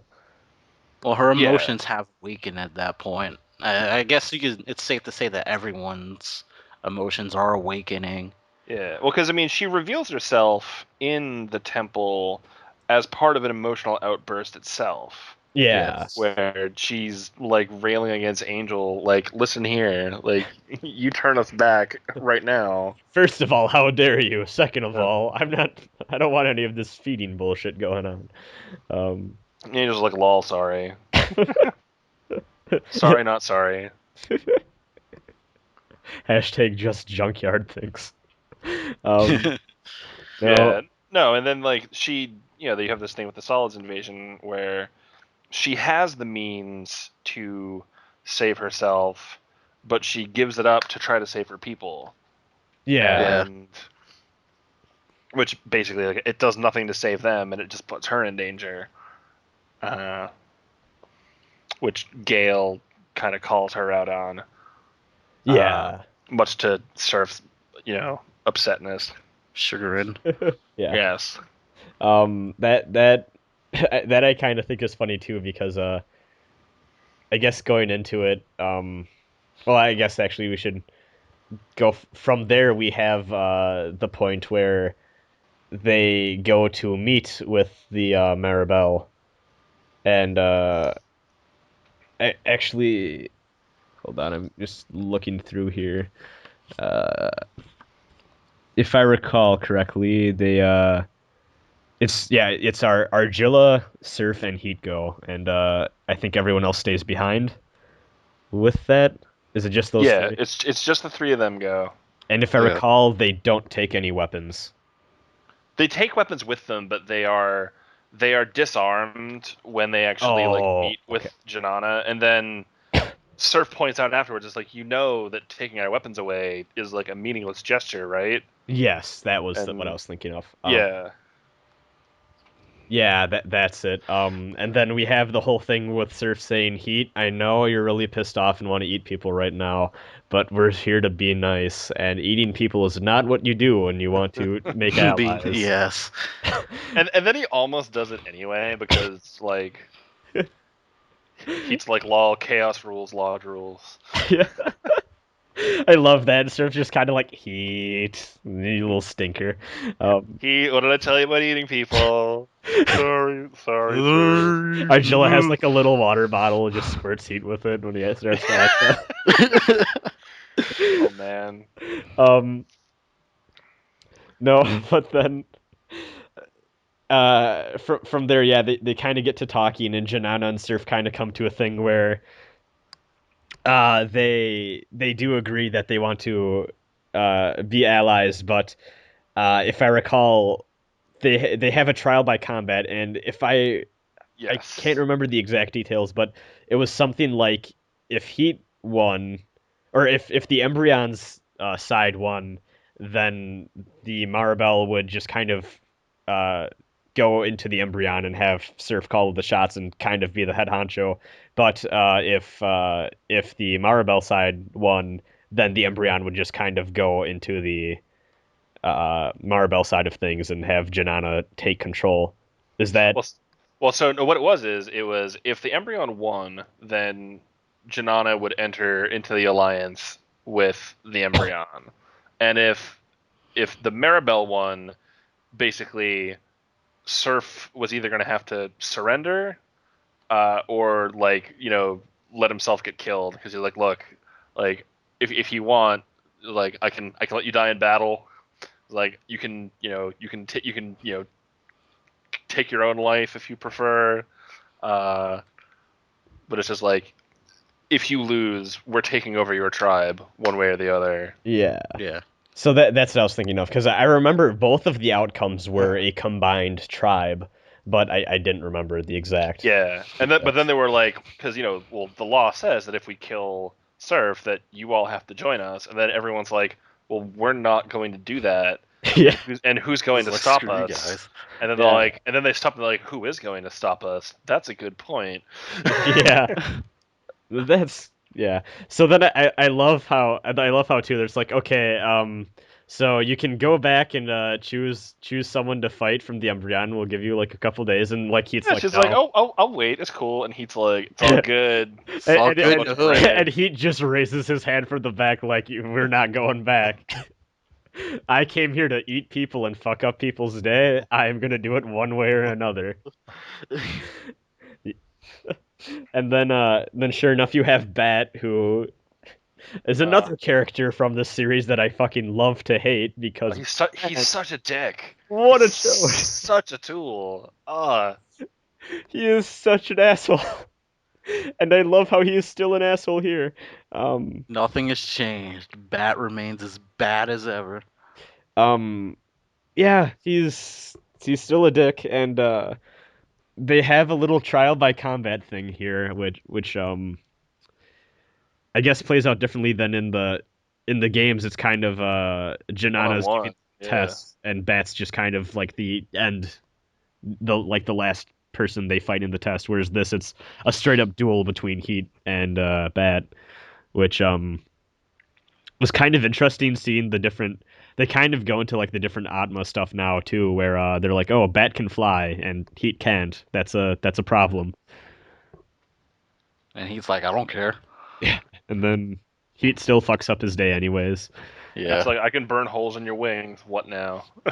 If I recall, isn't there? They make a reference to like an attack almost goes into the crowd or something too, or like someone needs people need to like kind of get out of the way of the fight because it's getting Yeah, because he's got like the sonic shockwaves that he's doing, and it's like blowing like stuff off of walls, and it's like collapsing near where people are standing. yeah. Bat is very like zero fucks given as a character. Definitely. Bat is all about Bat, no one else. And then two, we get a. This is actually probably one of the moments in the book that I really enjoyed reading through and like just sticks out in my mind when I think about Quantum Devil Saga, is the point where Heat is about to eat Bat, and what happens in the game is Surf puts his hand on his shoulder like, Heat, please don't, and then he reverts from his Agni form and everything's fine. In this, Heat says, fuck it, I won, I'm gonna eat this asshole, he's a dick anyways, and Surf actually risks having his arm eaten to prevent Bat from being killed, which kind of just shows already that Surf isn't going to deal with Heat's bullshit. Yeah. It's It- like, look, I made this person a promise. I said you weren't going to eat the person. You're not eating them on my watch. Yeah, and just showing that he's willing to get his hands dirty, whereas even one of the whole things with the bet was Surf's life is in a way kind of at stake. So even though he's clearly in the winning and everything's fine now with him and he doesn't need to worry about his own safety, he still puts himself at risk because that's not cool. And that Yeah. goes against what the embryons stand for, type of thing. So that was a really really cool character thing. And also, I mean, just in general, I like seeing Surf do things, whereas in the games he's a little more subtle as a character. And then there's a feast. Yes. Uh, Argilla and Janana get to be gal pals. I know, Yeah. I love that. It's it seems so like I don't know how to describe it, but it was really endearing. They're just like, oh, the ladies go and they talk about their junkyard girl things and get along well. And if I recall, they even say like, oh, Siero was trying to talk at the table, but like people they just kind of ignored him, type of thing. Yeah. So he's like, I want attention too. It's like quiet Cielo women are talking. Yeah. Yes. But I like that how I think Gale and Surf are talking and Gale's like Argilla and Janana get along really well. Like they're friends and they kind of get into the whole thing with not really the power of friendship, but what it means to be close to someone and like to care and like someone and not just be enemies all the time. And there's more to relationships than being a combat ally or being someone's enemy. Like, Yeah. even if you're on technically opposing sides, at least in some sort of way, they're from different tribes, you can still get along with someone and you don't have to fight with them and all that. So it's kind of cool seeing them explore that and just have a bit of fun in an otherwise very dreary and bleak world that they're stuck in. Yeah. Yeah. And like Argilla, she's like humming to herself while she's like washing the silverware after dinner. She's like, I have a gal pal. Yeah, they're It's like, yay, friends. for once I'm not sad that I have to eat people anymore. I have a friend. Yeah, Yes. right. Hooray. Oh dear, what happens from there? If I recall, that's when they first start to talk about the solids invasion. Yep, they go in there from there and they're like, well, we're gonna do this joint attack on the solids. And Gale's like, I should be the one to go in. And Surf's like, haha, lol, no. No, I'm doing the thing. Yeah. Oh dear, there's a few things. Well, first of all, actually, I remember in the first there was one thing from the first episode we had you on, Kevin, that you talk about was they kind of poke fun at the fact that when you're on a stealth mission, it's not cool to have like anime color hair because like Yes. like an idiot. So they actually did cover that up. I totally forgot about that until they poke at that, and I'm like, oh yeah, I remember Kevin told us about that. That's right. I forgot I mentioned that. Yeah, good catch. Yeah, I thought that was really funny because it's like Argilla's gonna sneak into this thing. Yeah. Like, gonna sneak around this very gray and like bleak base. Oh, and she has hot Bright pink hair. pink, yeah. Not really the best idea to go around. Yeah, it's not subtle pink at all. Stick out like a sore thumb. So I thought that was pretty cool. But then too, if I recall, they get into the thing with how kind of paranoid Mick is, if I recall. Oh yeah. Like they just He go is. into like he builds up his entire base and tribe in general so that he is protected and he is safe and he's super paranoid about it. His own people don't know where he is. Which is kind of ridiculous given that I imagine when you're in a combat scenario, someone eventually needs to know where the leader is just so they can plan out things. So it goes to the point where even it's probably not healthy or probably not the best idea for him to be as protective as he is, but he's just so worried about being taken out. Oh yeah.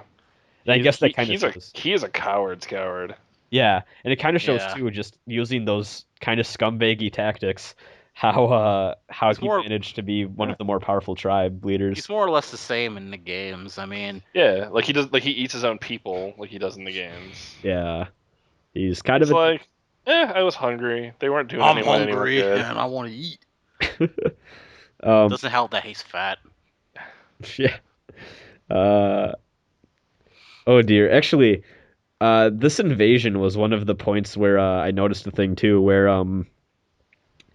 before one of the combat sections in this, none of the lesser Atma are really given names. So I just kind of thought of a thing like, oh, well, they're not going to call them by their Mega 10 demon names just because they're lesser demons, and this isn't a Mega Yeah. 10 thing technically, so why do that? And then we get to the point where there's a bunch of new ways, Yep. and they call them new ways, and I'm like, oh, that's a Mega 10 thing, and I'm like, well, it's technically a A world, folklore thing, yeah. like a world mythology folklore thing, so it's And not you like have they the couldn't do the that. Turdak Yes, that too, which is straight out of the games too. straight out of the game. Yep.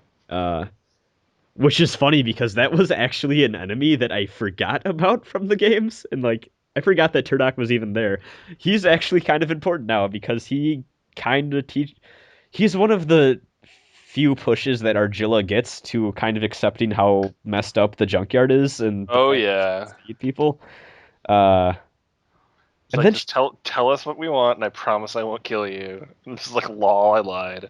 she straight up crushes the skeleton head, um, which yeah, that was a big character moment for her, I think.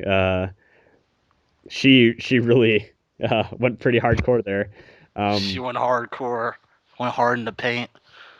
yeah, and then I actually really like the description of the base in general too. Like they take that one lift that's not really meant for people, if I recall. It's just kind of like a storage thing.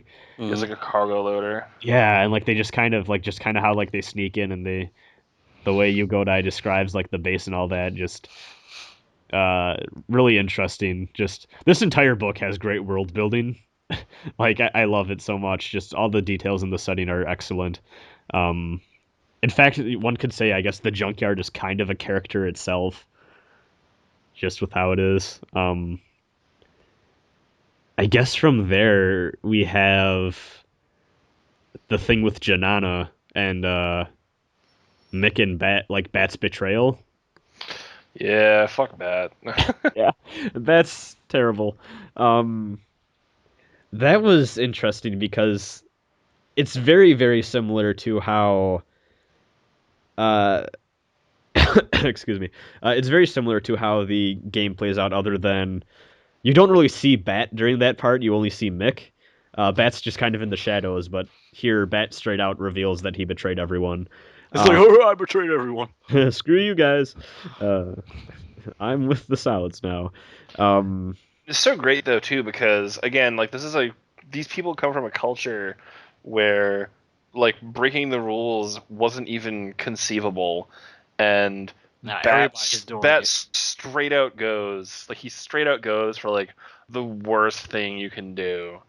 And like even like in like the real world, like treason, like there's a reason that treason is like one of like the most like egregiously like punishable crimes. Like the idea of like turning your back on the people that you like swore to like fight with and protect is just like the degree of sin that comes with that Yeah. is just shocking. And like he's just like, lol, nope. Screw you guys. You almost ate me.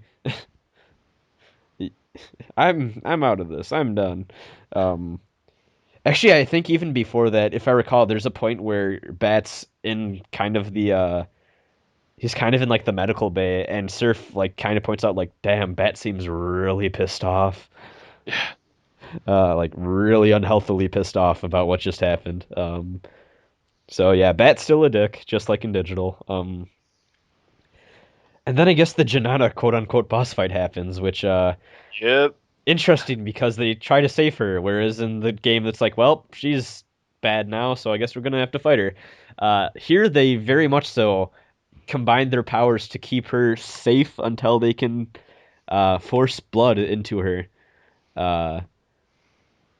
And I'm not gonna lie, when I was reading that, I straight up expected them to fail and her to die anyways. Oh yeah, me too. Yeah. Uh, no. No, she's alive. Yes, because then she reverts back and she's fine, and I'm like, oh, okay. And then Surf's like, fuck this, I'm going back to the base. We're getting her proper medical treatment. She's gonna be fine. I'm gonna fly on my magical Sphinx partner now. Yeah. Well, and I love how they totally like set it up that like it's going to fail because like they have like Gale secretly made these blood bullets without Surf's permission, and then it's like Argilla, like you're Janana's new bestie. It's like you're the only person who's a good enough sniper to pull this off, Yeah. and they do it. And it's like, oh, it didn't do anything, and Surf's like, all right then, Plan B. And they're just like, I had the most insane plan ever. We're gonna do it. We're gonna do the thing. Well, I like how he's like, I'm just gonna ride on my magical Sphinx buddy now that I just made and I'm friends with. Yep. I hope Sphinx buddy comes back. Yeah, Zaphir. Does Sphinx buddy come back? Is he? I think it's a she actually. Oh, she. Okay. So, yes, because there's the two guards that lead Surf to Janana when he first shows up. She's one of those two. Okay. Yes. So Yeah. she's new. Yeah.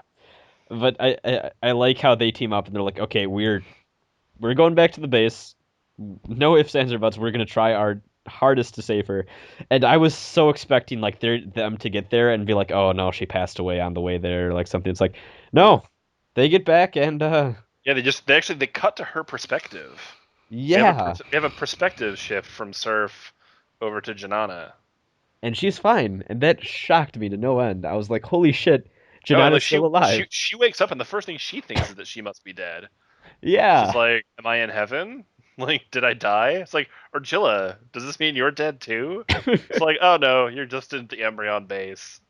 To the point where, hold on, I'm on Twitter right now. To the point where when I read this part, I sent Kevin a DM on Twitter saying, holy shit, Janana lives. Yes, in all caps. Yes. And Kevin goes, right?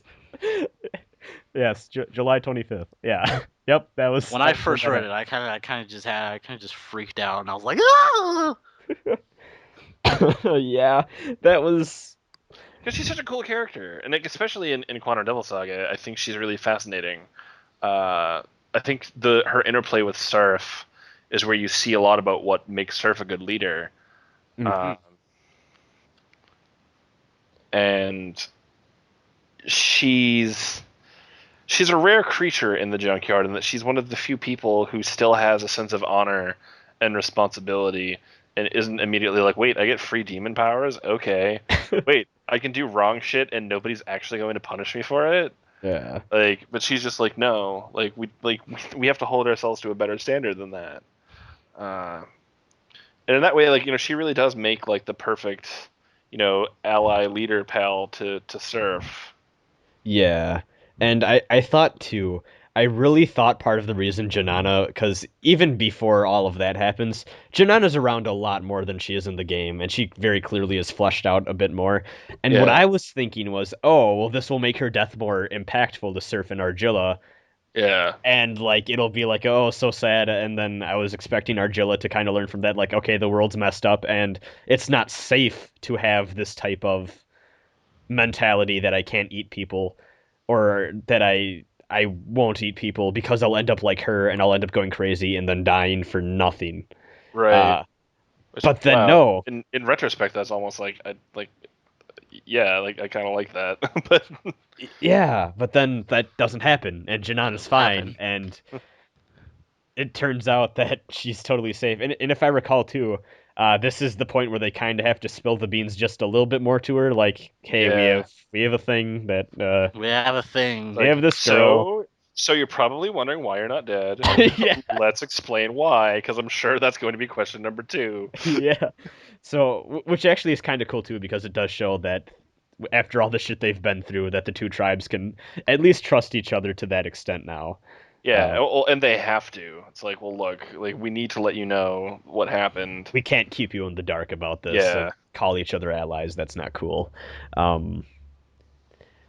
Also, I guess another big thing is Sarah does not get kidnapped. No. Yeah.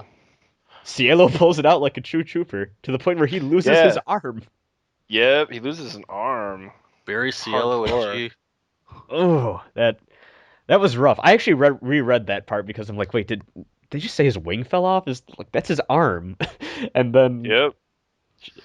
sure enough, they explain like I love how it's just kind of a side note too. They don't really even go into detail about it. It's just kind of a sentence like, oh, and then the medical team just kind of like re-put together Cielo's arm, and I'm like, oh, okay. Yeah, they just cast diorama and he was fine. They mentioned that like Gale devised like a special means of like grafting the nerve structure back together, and they're like, we're like 50-50 it'll take. His body probably won't reject the arm. Let's just try it anyways. Like, how weird would it be if, like, when Cielo reverted, like, it was, like, the arm itself was still in wing form, and they had to, like, attach this weird, like, little, like, wing thing to Cielo and just hope that it took. Yeah. No, but I actually really liked that because I was... there was a point, too, where I'm like, oh, well, Janana lives. That means Sarah must get kidnapped. Like, you can't have it be all super happy and positive. Super happy, fun time, Junkyard. But no, Cielo pulls through. He's a trooper, that kid. I was actually really happy with that. And I think too, do they make a point where now that the Embryon base has kind of been compromised in a way that it's I don't think they go so far as they do in the game to say like, well, we need to move out now. But that's definitely a point that, if I recall, they bring up like, hey, we got attacked and the base is kind of fucked up, and they start talking about it. They start talking about what they're gonna need to do. And then something else weird happens. I'm drawing a blank. Do you want to take this one? Yeah, I don't know what happens. Then is when Lupa and a bunch of people show up. Yeah, that Lupa guy. That guy. Yeah. That guy. That blew my mind. Okay, so I think that's the other thing from this book everyone went holy shit to. That's what they end on too. They're that last sentence is so good. Now, I actually kind of wanted to keep this, and I didn't bring it up because I wanted to save it for this. Is the thing with Heat and Surf being part of a tribe that eventually kind of, if I recall, the situation was Heat and Surf were in a tribe, and then their tribe and another tribe were fighting, and both of the leaders got taken out about simultaneously. Yeah. So all of the tribe members were just kind of left alone with nothing to do, and the Embryon started to kind of form from that. Yeah, that seems about it. Actually, before that even, as I should point out, the tribe that Surf and Heat belonged to, if I recall, was only 3 people. It was... Yeah, so what it was, and this is sort of described in, I believe, the conversation that Surf has with Sarah, when he's all like, no, Sarah, don't sad. But basically, it's Lupa as the leader with Surf and Heat, and like they're basically mercenaries that like lend themselves out to like fight for like whatever particular side. Yes. And so what happens is that they're in this fight, and in this dream that Surf keeps having, Lupa dies, and it's down to just Surf and Heat. And Heat says, "Look," because like it's implied that like they're like reinforcements for one of these other 2 tribes. And Heat's like, "Look, one of the 2 tribe leaders of this battle is nearby. It's like it doesn't matter which one it is. It's like if we kill one of these tribe leaders, then the battle is over, and like we can get out of this alive." Yeah.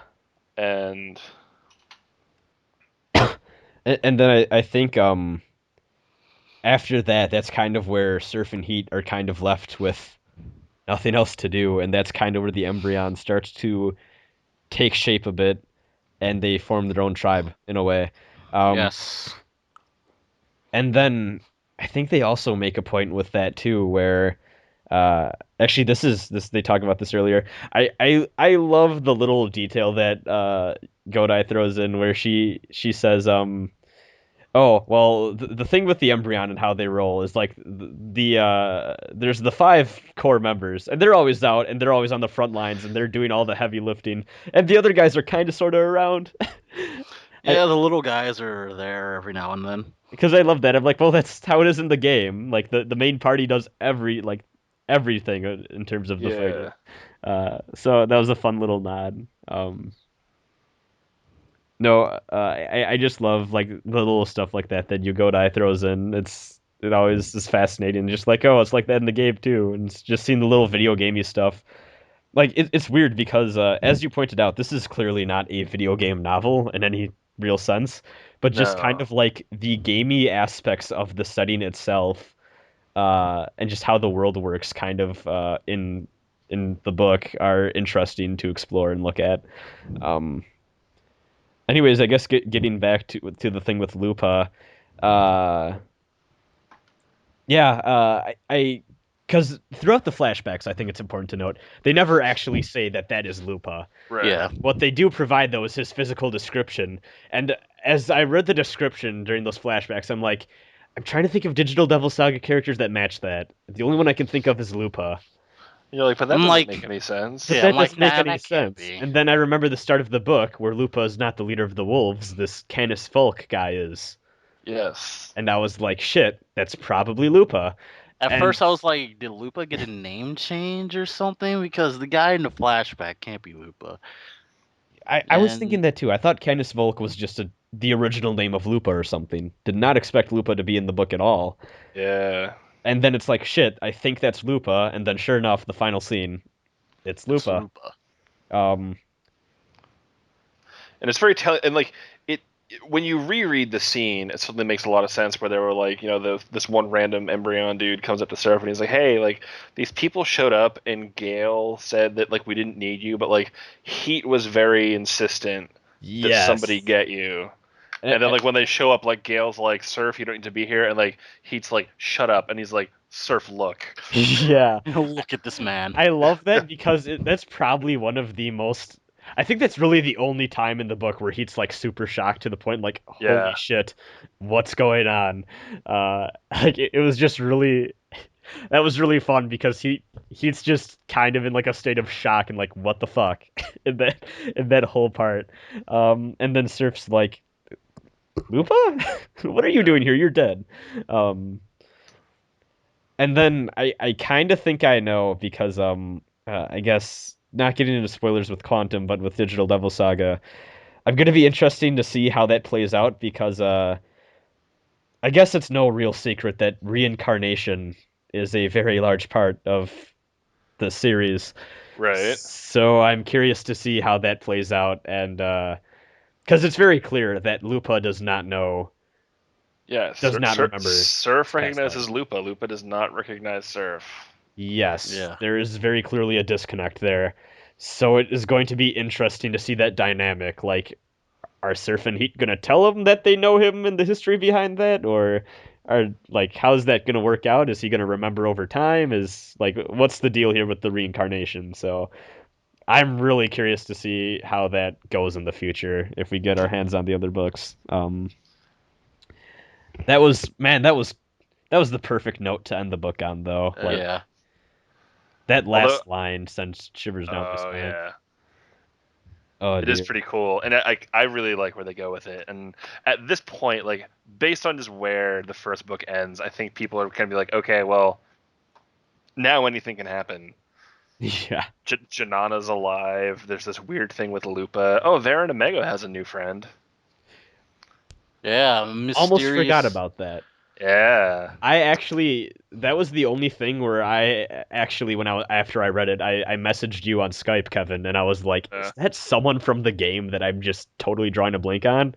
And no, that it looks like it's An exclusive. it looks like it's someone that we aren't familiar with yet, and I Yeah, find I that mean- very fascinating. It's an exclusive. Whoever it is wears big goggles on their face. I know, and that bothers me because I read and I read and I read, and I'm like, what Digital Devil Saga character with goggles? And I couldn't think of any. Other than one very, very abstract very, very, I should point out, abstract thought that I don't even know if I want to throw out there. Uh, should I throw it out there or not? Um, you know what? Fuck it. I don't know anything about the rest of Quantum, so I guess I'll throw out my bullshit fan guess. Okay. This character wears goggles. The only other character I can think of with anything similar going on is from Digital Devil Saga 2. Roland has glasses, and that's literally the only thing that I can draw a comparison to. Yeah, And I want to throw out there. Roland's totally in the junkyard teaming up with Baron Omega. And I would be completely flabbergasted if I turned out to be right, but I'm curious to see how. So would I. I'm curious to see who that guy is and what his deal is, because he's very clearly interested in Baron Omega, and to an extent, he seems to, at least in a way, it seems to imply that he is not a fan of the Embryon in a way. So, and he also seems to have quite a bit of knowledge about the Junkyard and how it works compared to the other characters. Yes. And he yes, even he calls does. Baron Omega Colonel Beck. Yes, which means he knows something that Baron Omega himself really doesn't know. Well, he's more familiar with the situation than Baron Omega himself is. Things have started to get weird for poor Baron Omega. Yeah. Oh, I also love to just point out that one scene where like there's just the little thing where they're at the brute space, and like they just kind of call Baron Omega and just like Mick the Slug and the Spat guy are at the door. Do we like let them in? Like they want to surrender to us, and Baron Omega's like, what's going on? Like. Yeah. It's like they have this case that's like full of stuff that like you can control like your Atma, and he's like, really, that's interesting. And then this guy shows up and he's like, that's fake, by the way. He's like, they don't even know it themselves yet. But like Those guys they're are trying dumb, to. don't worry.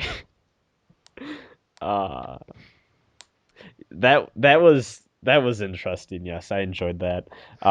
It is almost infuriatingly mysterious, especially if you've played the games and you're like, wait, what the fuck is going on now? Yes, because it's just so weird, and there's no real parallel. Because with the Janana thing, with the Lupa thing, it's kind of has some ground in with what we know. But with this, it's so vague that I can't tell if it's supposed to parallel part of the Digital Devil Saga that I know in a way, or if it's just something completely new and unique to Quantum Devil Saga that I just don't know about yet. And like that is the one thing from this book that I have so much trouble wrapping my mind around, and I'm so curious about in the future. Hopefully that gets talked about later on. I'm sure it does.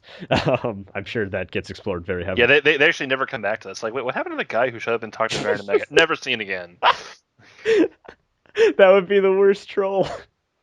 Never seen again. Yeah, he is very clearly a major player in the It's like, Junkyard. hey, you Godai, why did you put that character in that one scene? Because fuck you. That's just to fuck with people.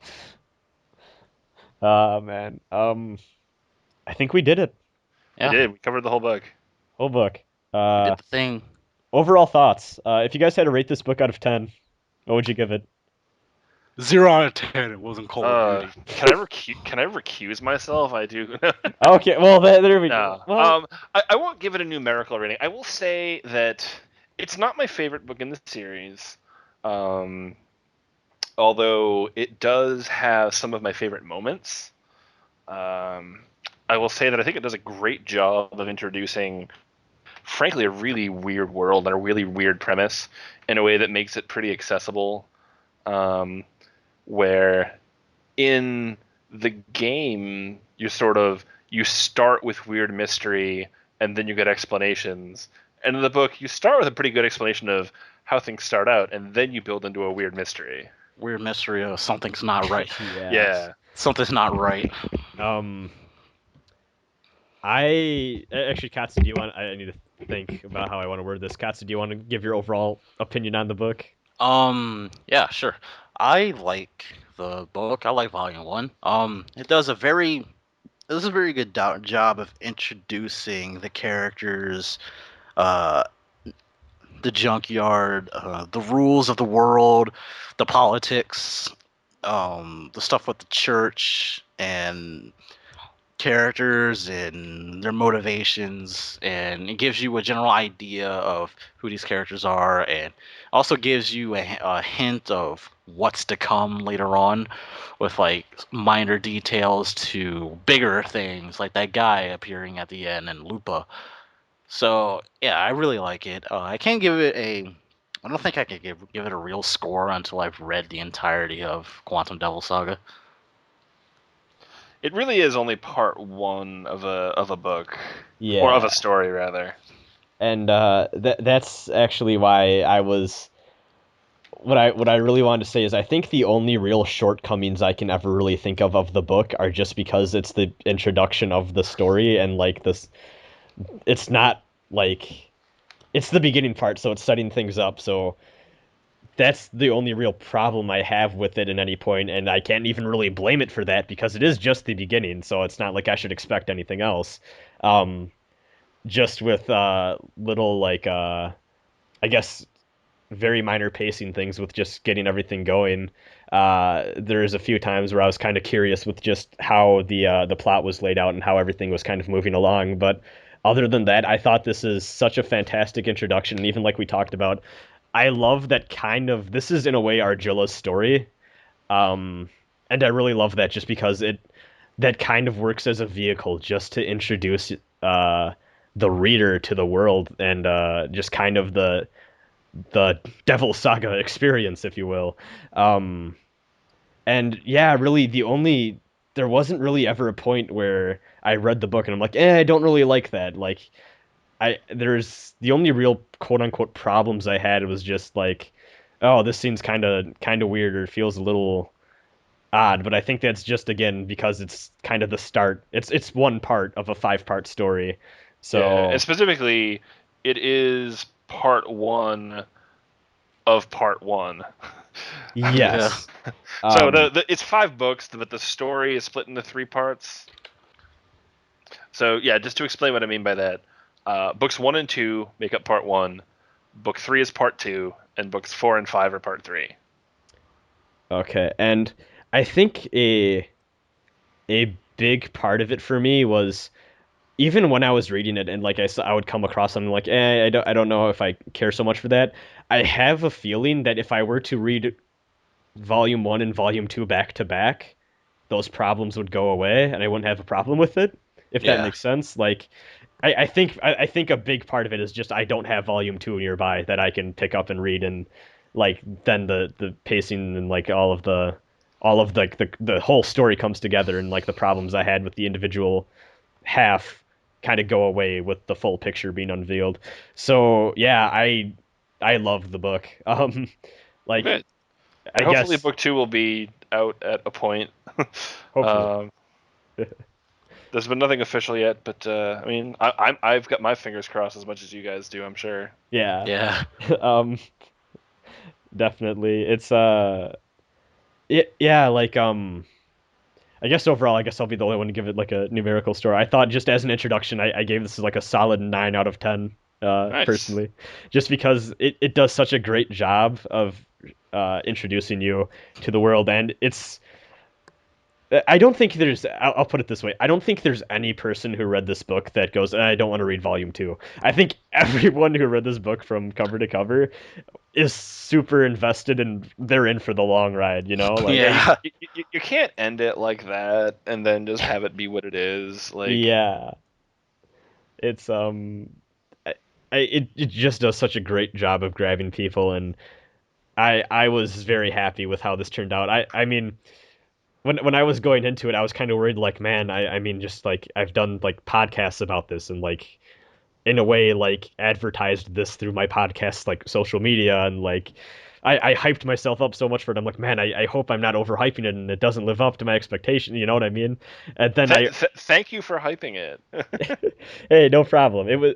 I'm glad it was worth it. That's the one thing I'll say is as soon as like I started getting actually into it and like I got my first Quantum Devil Saga experience through, I'm like, every good thing I said about this book and everything I said about telling people to pick it up, I am so glad that this book is actually really, really good, because this is something that deserves to be read by a lot of people, and this is something that is it's just a wonderful experience. And even if you aren't really a video game fan or a Digital Devil Saga fan, I could recommend this book to people. It's just so much fun. And again, I praise this about Digital Devil Saga so much. It's just so unique, and there's just nothing else like it, to the point where it's just such a wild ride all the way through that I think everyone should give it a fair chance, because it is just such a great creative work. Um, I really, really loved it. And I honestly, I don't really, looking around the internet, I don't really think I've seen anyone that had a negative response to the book, which was really cool. Yeah, and I've been talking to people at Bento Books, and we're all very pleased about that. Actually, we're actually really happy that like it's getting such good reviews. Yeah, Like all of the Amazon reviews are 5-star, and it's got like a 4.8 on Goodreads, which is like really good. yeah. Um, it definitely deserves that. I mean, this is, I wouldn't say it's my favorite book, but it's definitely up there. Like this is This is Yeah, I good. mean, the series overall, I agree. This is, and I can say this because I'm not actually the writer. I'm just the translator. Like, I think that the series is legitimately really good. It's very thought provoking by the end.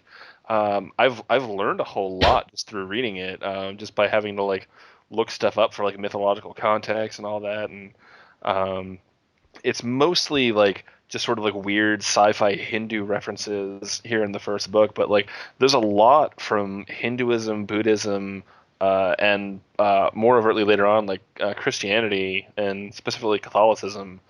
They all have a very strong place in sort of like the in-world lore. oh, that makes me so excited. So yeah, if Um, you're, Can't the wait. kind of person who likes to like analyze like the religious and philosophical themes of stories, this will not disappoint. that makes me so excited.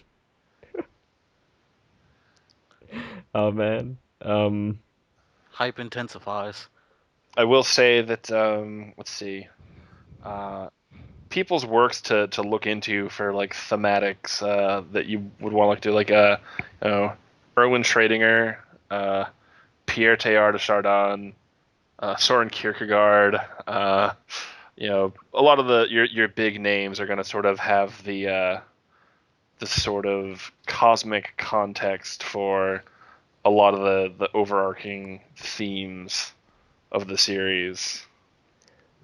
Oh man. See, like, I love that, because that's just a thing with Mega 10 that I love in general, is like they make you think. And y- no matter what medium you're trying to tell a story through, that's a hard thing to do. So I'm really glad that Quantum Devil Sagas manages to do that well too. But man, I'm super excited for the possibility of getting the other 4 volumes out there, and then being able to read those when those come out. But man, I just, after I put down the first volume, I'm like, that was amazing. Like this is definitely something that I'll never forget personally. Um, so I'm hoping that the other volumes get out here so I can love them as much too. Yes. um, no, but definitely, I think everyone that's listening to this uh, probably has, well, a lot of people listening to this probably read the book, but for some off chance that you listen to this spoiler conversation and have not yet picked up the book, I think all three of us can very easily say it is worth your time. It's definitely a wonderful experience. So, I guess we can go into emails. Yes. Yes, Yay! Q&A part of our Q&A after 2.5 hours. Oh my God, it's been that long. Yeah. Yeah. Oh dear It's God, it's almost 1 o'clock here. We need to. get I'm going. not. I'm not saying we should make it quick, but can we make it quick? It's all good. We have a lot of questions, but Lightning round. one thing that multiple people asked, and I actually want to ask just as a general thing, Sure. um, a lot of people were asking, hey, in the event that all the Quantum Devil Saga stuff comes out and all that, is there a possibility of the original Megami Tensei novels, aka the Digital Devil Story trilogy, being translated and put out there? So, Kevin, any thoughts on that? A lot of fans. So the short version is, I don't know. The longer version is I don't know because I'm just a freelancer. It certainly the success of Quantum Devil Saga would be a good judge for a publisher as to whether or not Digital Devil Story has a Western market. I'm certain it probably does, but I mean that's going to be up to is a publisher going to want to take it on? And as far as I know, there is not currently a Western publisher that has the rights to it. So it's up in the air. Yeah, and at this point, like it's actually unrelated to, at least it's not directly related to Quantum Devil Saga for two reasons. One is that, again, Quantum Devil Saga doesn't actually have anything to do with Atlus or with Shin Megami Tensei at all.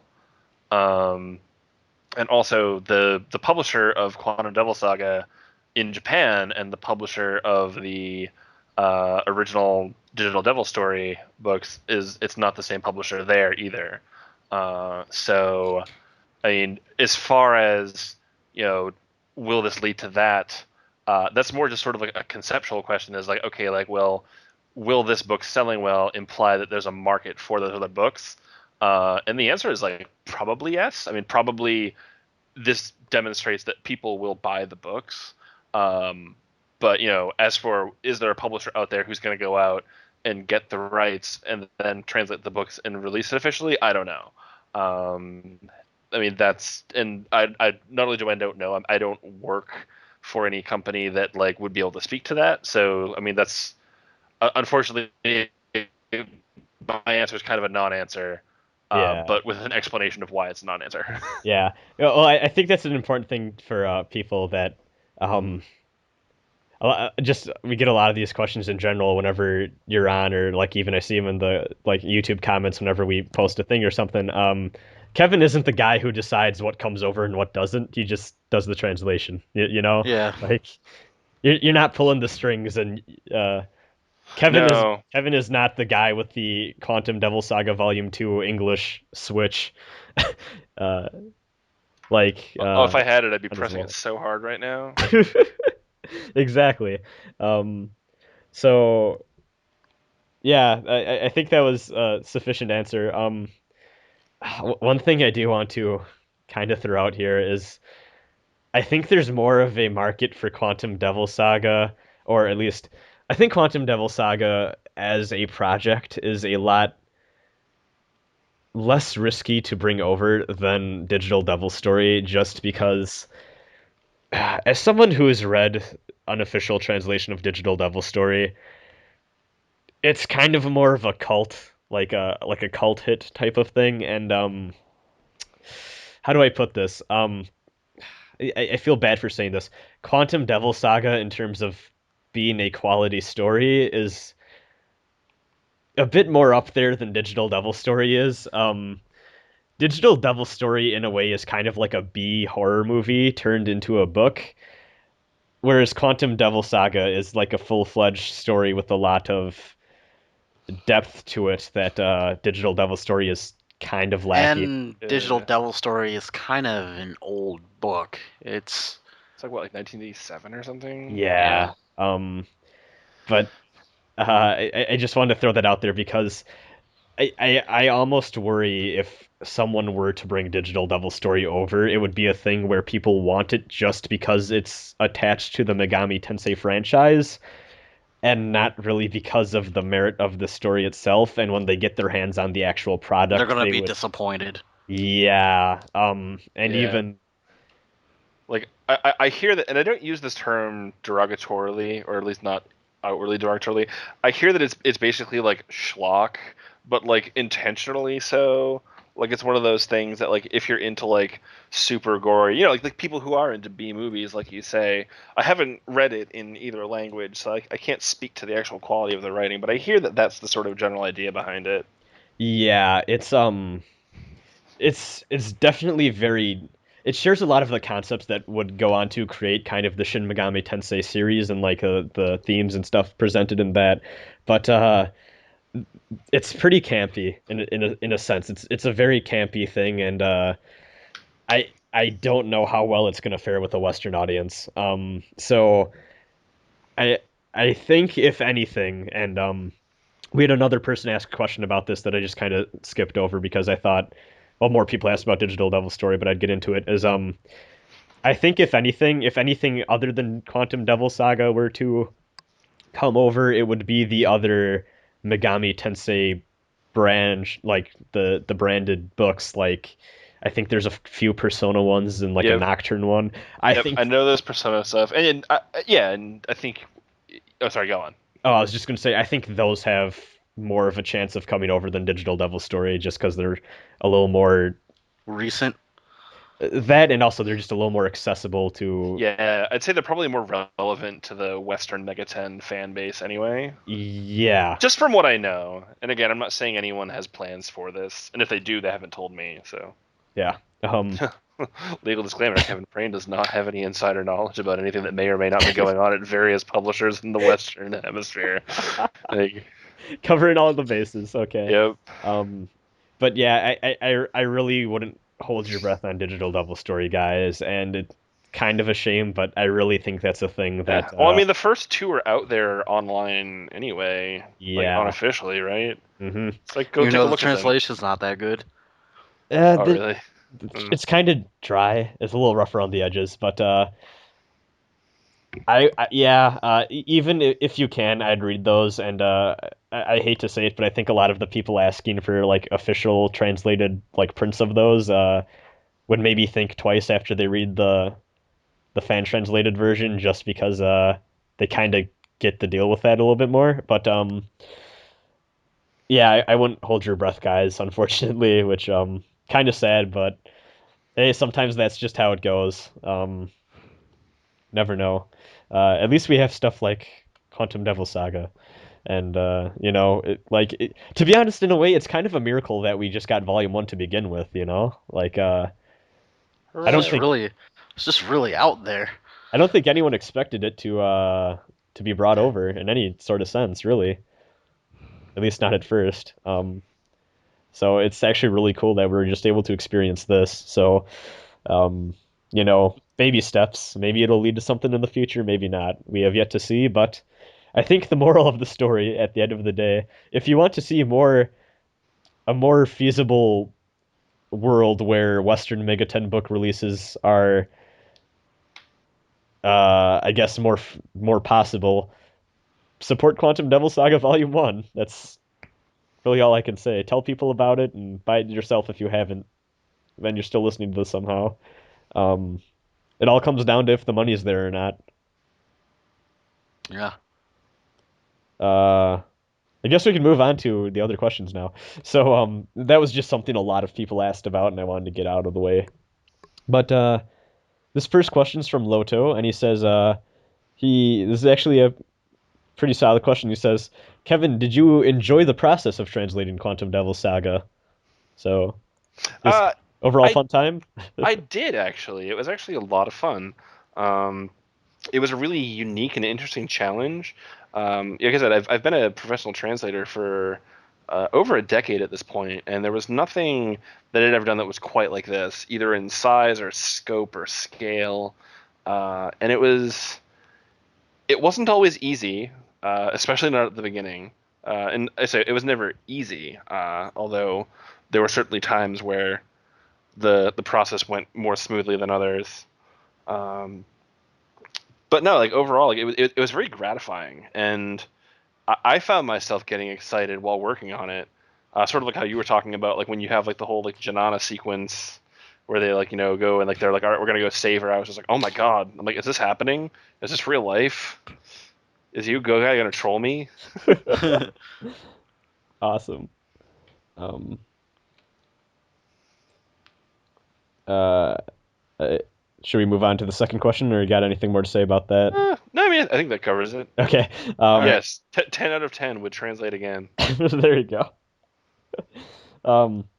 So thank you, Loda, for the question. The second one here is from Corey. I'm sure he's in his house right now. I'm sorry, that was a terrible joke. So he has two questions actually, and he says, the first is is the Heat Surf Sarah love triangle present in the books, and how does that work out? I guess if there's a way to answer that without really going into spoiler territory, Kevin. I will say that Heat, Surf, and Sarah have a very unique three-person dynamic that is very central to the thematics of the series. As for whether it plays out in the same way as the games, you're just going to have to wait and see. All right. There you have it. And then also, he asks if Heat is missing for a long period in the second game, or is it different? Which I'm sure probably can't answer that. Without going into spoilers, actually, I will say, just in general, things start to get pretty different from here on out. So don't be too surprised if things don't quite meet your expectations. And I mean that in a fun way. All right. Man, like that. Oh, that makes me so excited. The Digital Devil Saga 2 that I know no longer exists. We hardly knew ye. We hardly knew ye. Yeah. So, thanks, Corey, for the questions. I guess the next one is from... Oh my god.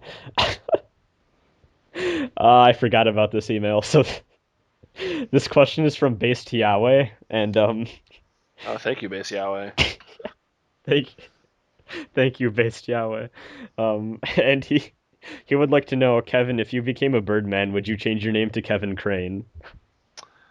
Oh, man. That depends. Like, do I have to date a pigeon? Well, I guess I don't need to worry about outliving it. So I wouldn't have that whole, like, soulful thing to go down. That's a reference like 50 people listening are gonna get. That's beautiful. Yeah, you're welcome, you people. There we go. I love you so much right now. It's beautiful. That was the best way to answer that question. All right. Thanks, Space Yahweh. Thank you. Thank you indeed, Base Yahweh. All right. He always emails us weird shit, so this is part of the course for Based Yahweh. Yes. Okay, so the next one comes from the Chuckception. And he says, "Hey, Kevin and the COS crew, I haven't had time to get the book yet. But he asked if there's anything SMT related going on in life right now. And I think this is supposed to be towards all of us. And my answer is I'm playing Persona 4. Does that count? I'm about to start a Rido in a few weeks. There we go. As I've been talking, I'm sort of like de facto Mega 10 fandom at this point. Just, we're still only like a month and a half since the book has been released, so I'm still very hands-on. And I was always hands-on before, I guess, too. Yeah. What with being on your show, this is like the 87th time I've been on your podcast now? I think so. Yeah. Yes. Episode 40. I've been counting, so I think that's where we're at. Yeah, I'm pretty sure. Yeah. You're basically our third co-host at this point.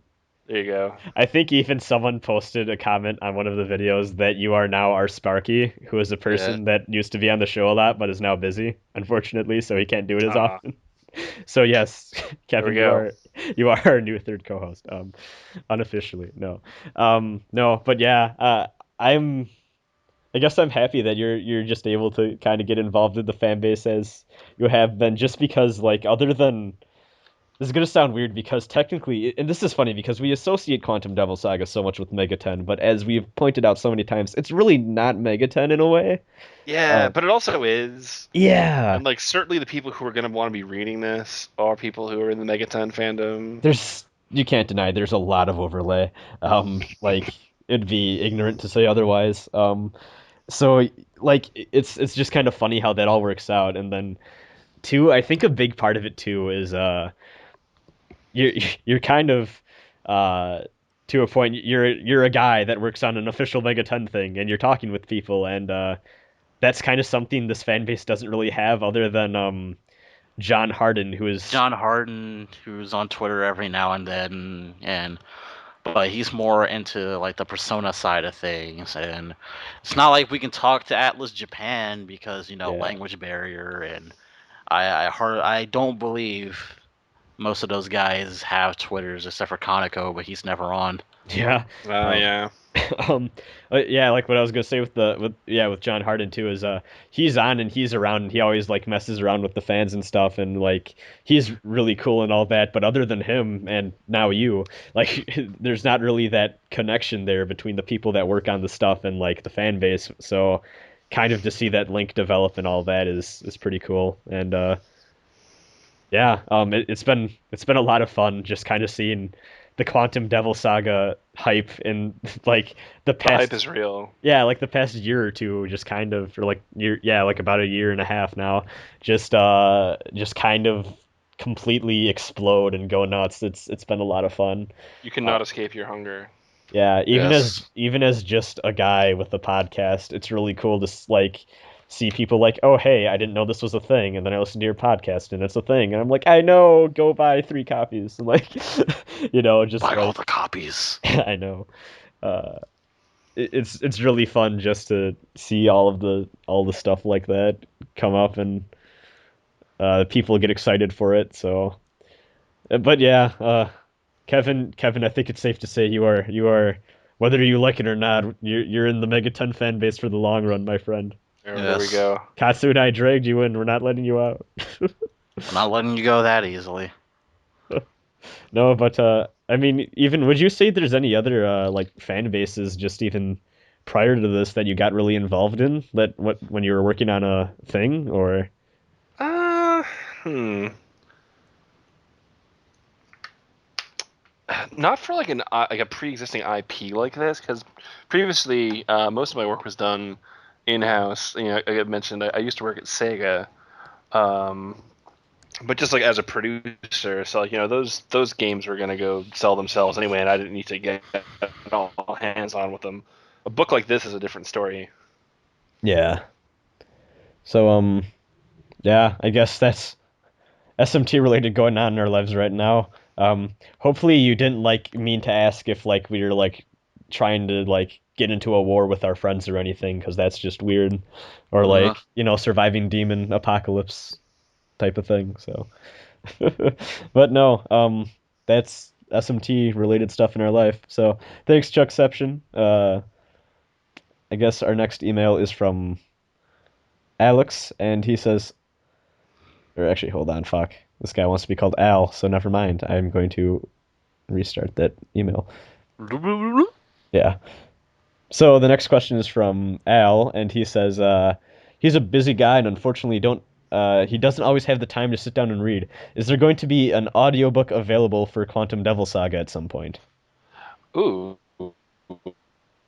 Um, I haven't heard that that's going to be a thing, but I suppose if enough people ask Bento Books saying that they want one, then it might be something that they would consider producing. So yeah, if that's something you're interested in, go out there and make your voice heard. There you go. Uh, like we need to get a cool guy to narrate that. Like we can get Yuri Lowenthal. He voices Surf in the games.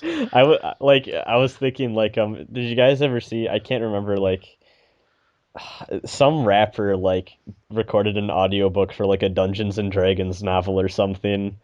And apparently it's just the most hilarious thing to listen to ever because like he's trying to struggle through pronouncing all the weird names and stuff.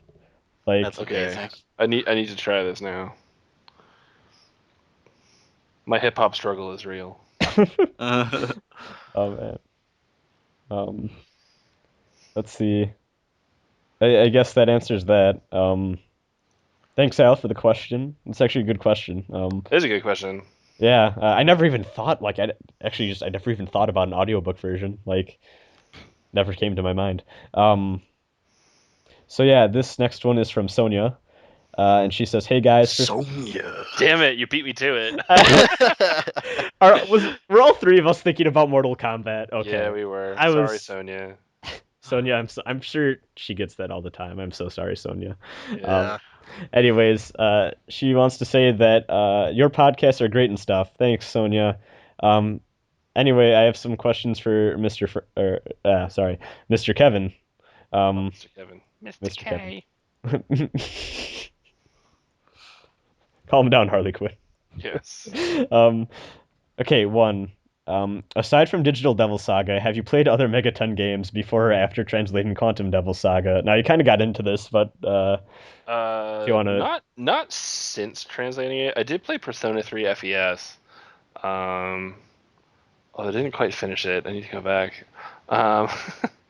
And yeah, we've actually been keeping tabs on the PSN versions of DDS 1 and 2 to see if and when those will be patched to be like playable. Yeah, man, that's kind of depressing that those ports have issues. Hopefully Yeah. hopefully those get fixed up. Because actually, I think one thing is because she says aside from Digital Devil Saga, but as Kevin said before, he has actually not played the games. He just researched them and like looked into the actual cutscenes and the story and whatnot. Like I've watched Digital Devil Saga 1 and 2. Yeah. I haven't played them. Yeah. Like unfortunately, like as a translator, like I didn't have time to sit down and play through 2 JRPGs. And I'm like, all right, I gotta just do the YouTube crash course. Spoilers Yeah. ahead. Let's do it. Got to do what you got to do, man. So, are you? I guess, out of curiosity, are you interested into like getting more into just like the SMT stuff in general? Because I know you're busy, and let's be honest, JRPG. I am actually. I would like to play more of them as soon as I get the time.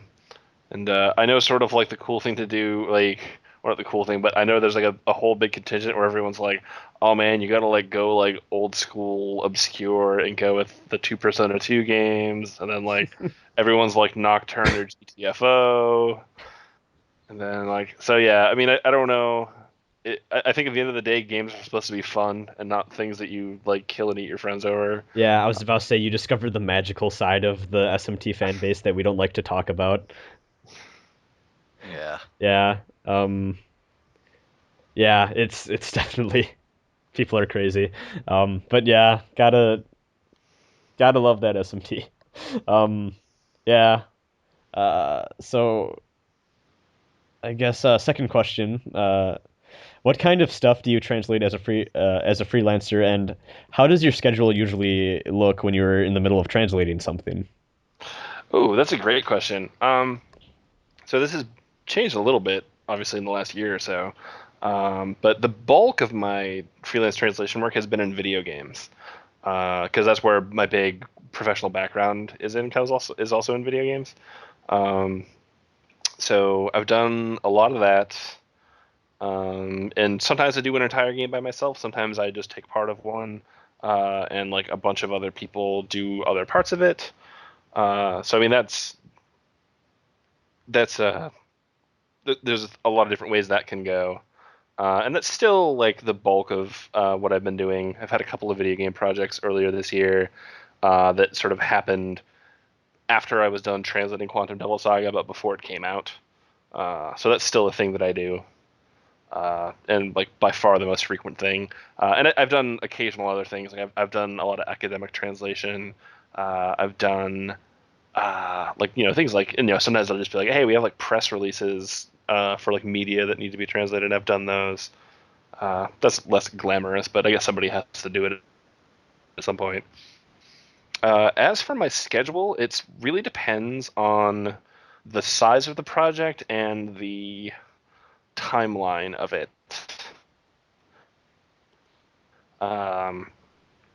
Typically, for a video game project, I work at a pace of about 5,000 Japanese characters a day, and usually, when I'm done with that, however long it takes me, I'm just like, okay, I'm done for the day.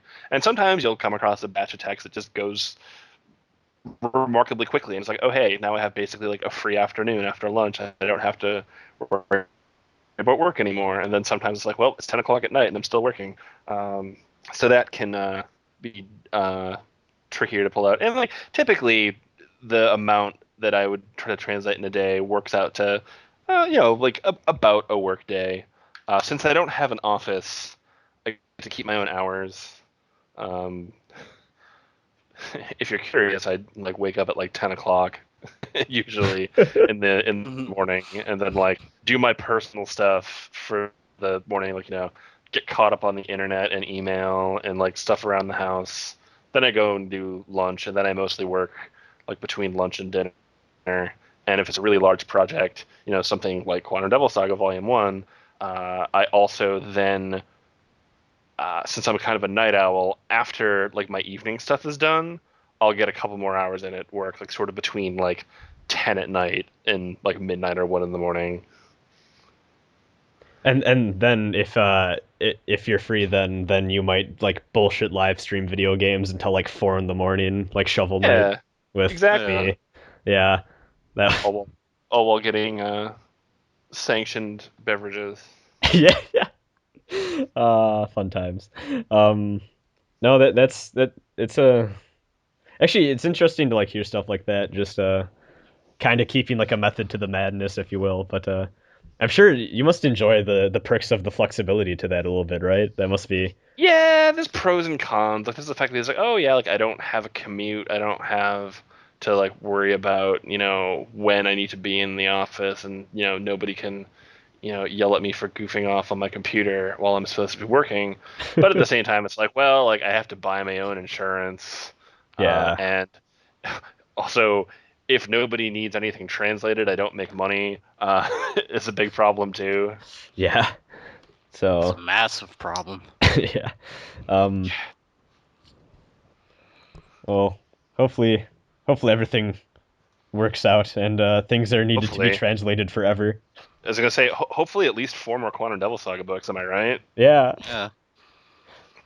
I can get behind that. I think everyone listening to this can. Yes. This third question is actually pretty good too. It's would you like to see another game like Digital Devil Saga in the future? And I think that is quite the question, just because we always talk about how Digital Devil Saga is just so weird and out there compared to other games, and like I would like to see a game that does something similar, to the point that it's a JRPG with a long character-driven story that is just kind of out there and weird, but like has like a deep and very thought-provoking plot. But I wouldn't want something that's like exactly the same. Yeah, I want it to still be something unique. It's like we already have that. It's called Digital Devil Saga. Why do I need to play this? Every time I think of something like that, I think of what happened when Twilight Princess came out, with everyone in the Zelda fan base before Twilight Princess came out saying, fuck that Wind Waker game, I want another game that's like Ocarina of Time. And then Twilight Princess came out and they're like, no, it's too similar. And it's like, but that's what you wanted. Like, so it's kind of like a balance from, you have to take the aspects that work and then do your own thing with it. You can't just copy it. So and this is one of those things where, because I'm also a writer in addition to be a translator, and a lot of times people are like, hey, I really like that story, you should write a sequel to that. And I'm like, what you mean is you want me to write that story again? like I liked that story, do it again now. And it's like, just read the story again at that point. I remember one time we got an email with someone asking like, oh, would you like to see a Digital Devil Saga 3? And both Katsu and I are like, no, it's done. Leave it be. The story is complete. It's done. It's over. Yeah.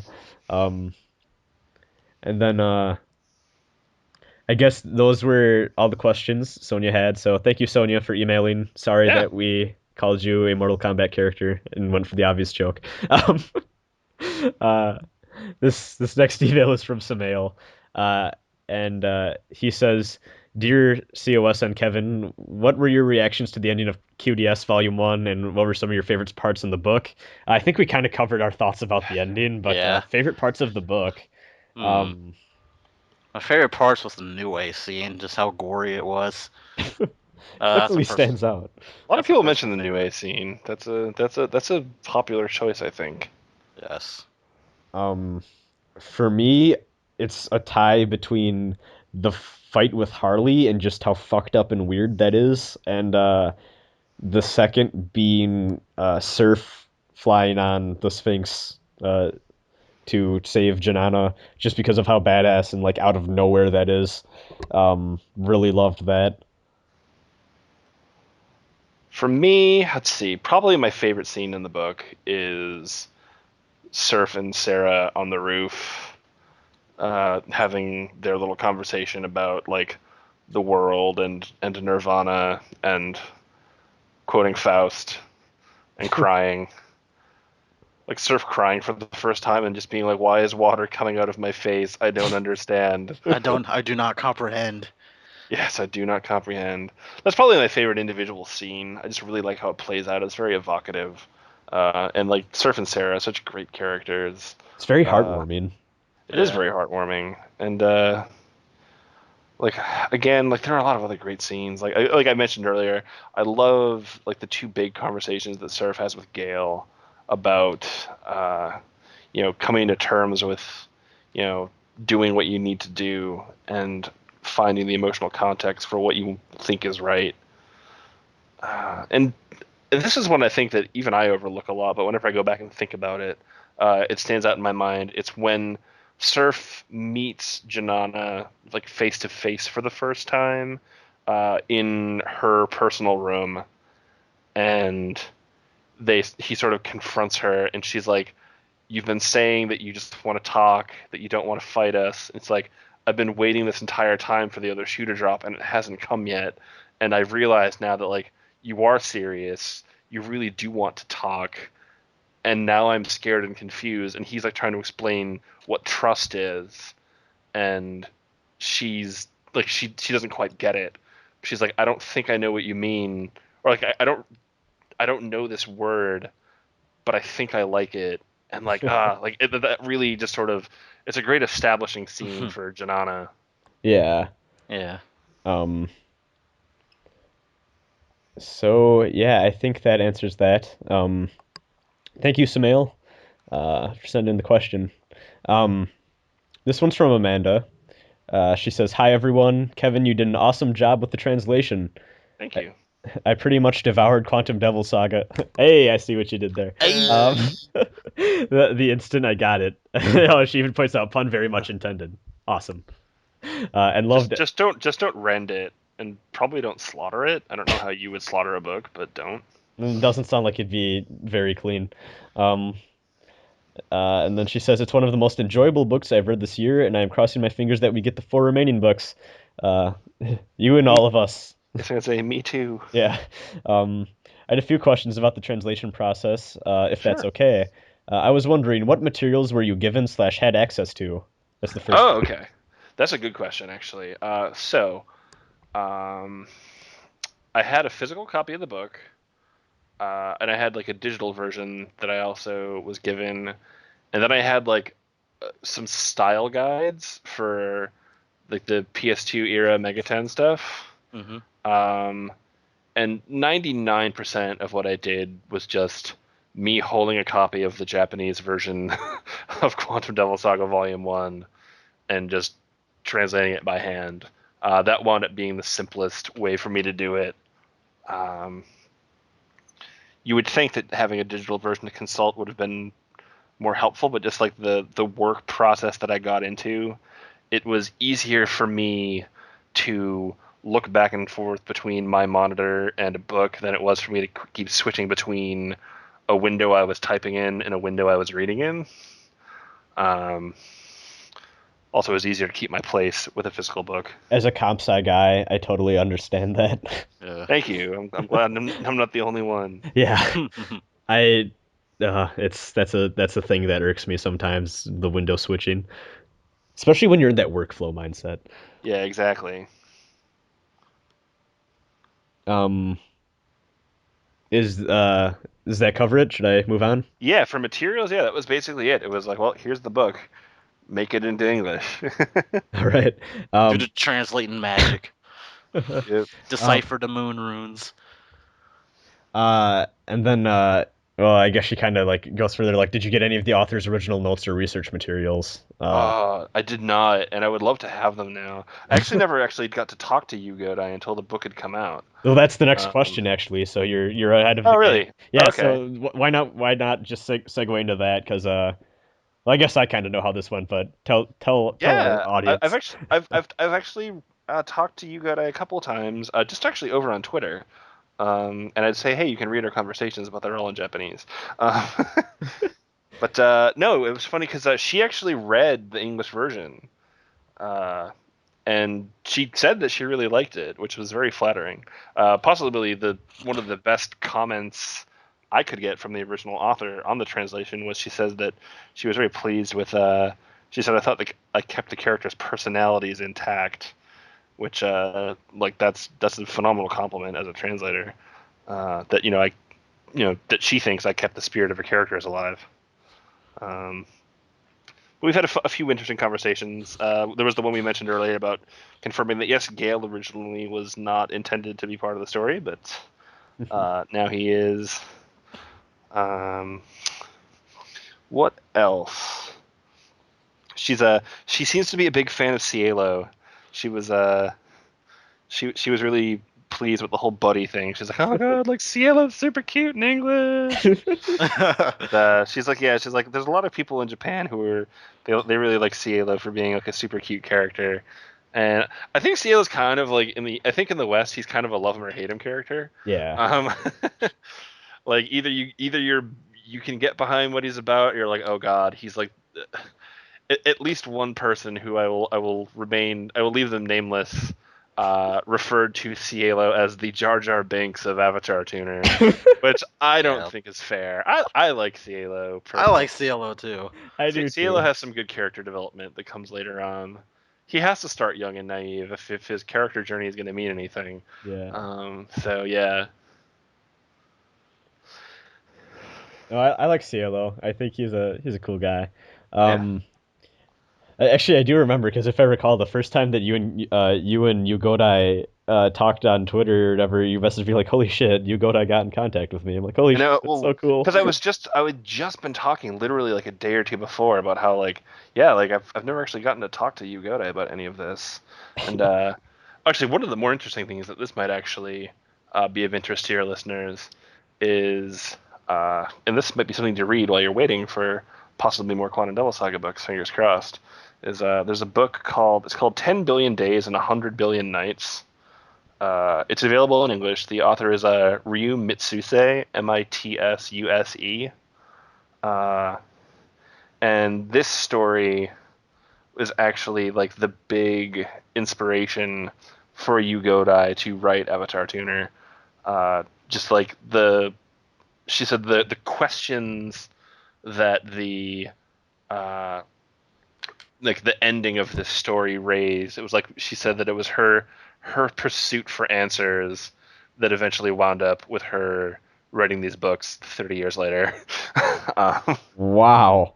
Yeah. So what you're telling me is that Quantum Devil Saga / Digital Devil Saga experience is partially a response to a book that came before. That blows my mind. Yeah, and I've read it, and she and I talked about it after I read it a bit. It's a very strange book, but I think that especially if you're into the mythology of Quantum Devil Saga or Digital Devil Saga, you would probably like this book as well. Again, it's 10 billion days and 100 billion nights. I am going to actually check this on Amazon really quick. And if I can sell you on it in one sentence, it does in fact have a scene where Cyborg Buddha has a laser gun fight with Jesus Christ in the ruins of future Tokyo. That sounds amazing. I'm not making that up. That is a thing that happens. Well, I'm gonna link the Amazon page to this. It's $9 Kindle, $23.40 hardcover, $12.50 paperback. So not bad at all. I think I'm gonna pick this up as soon as possible. There you go.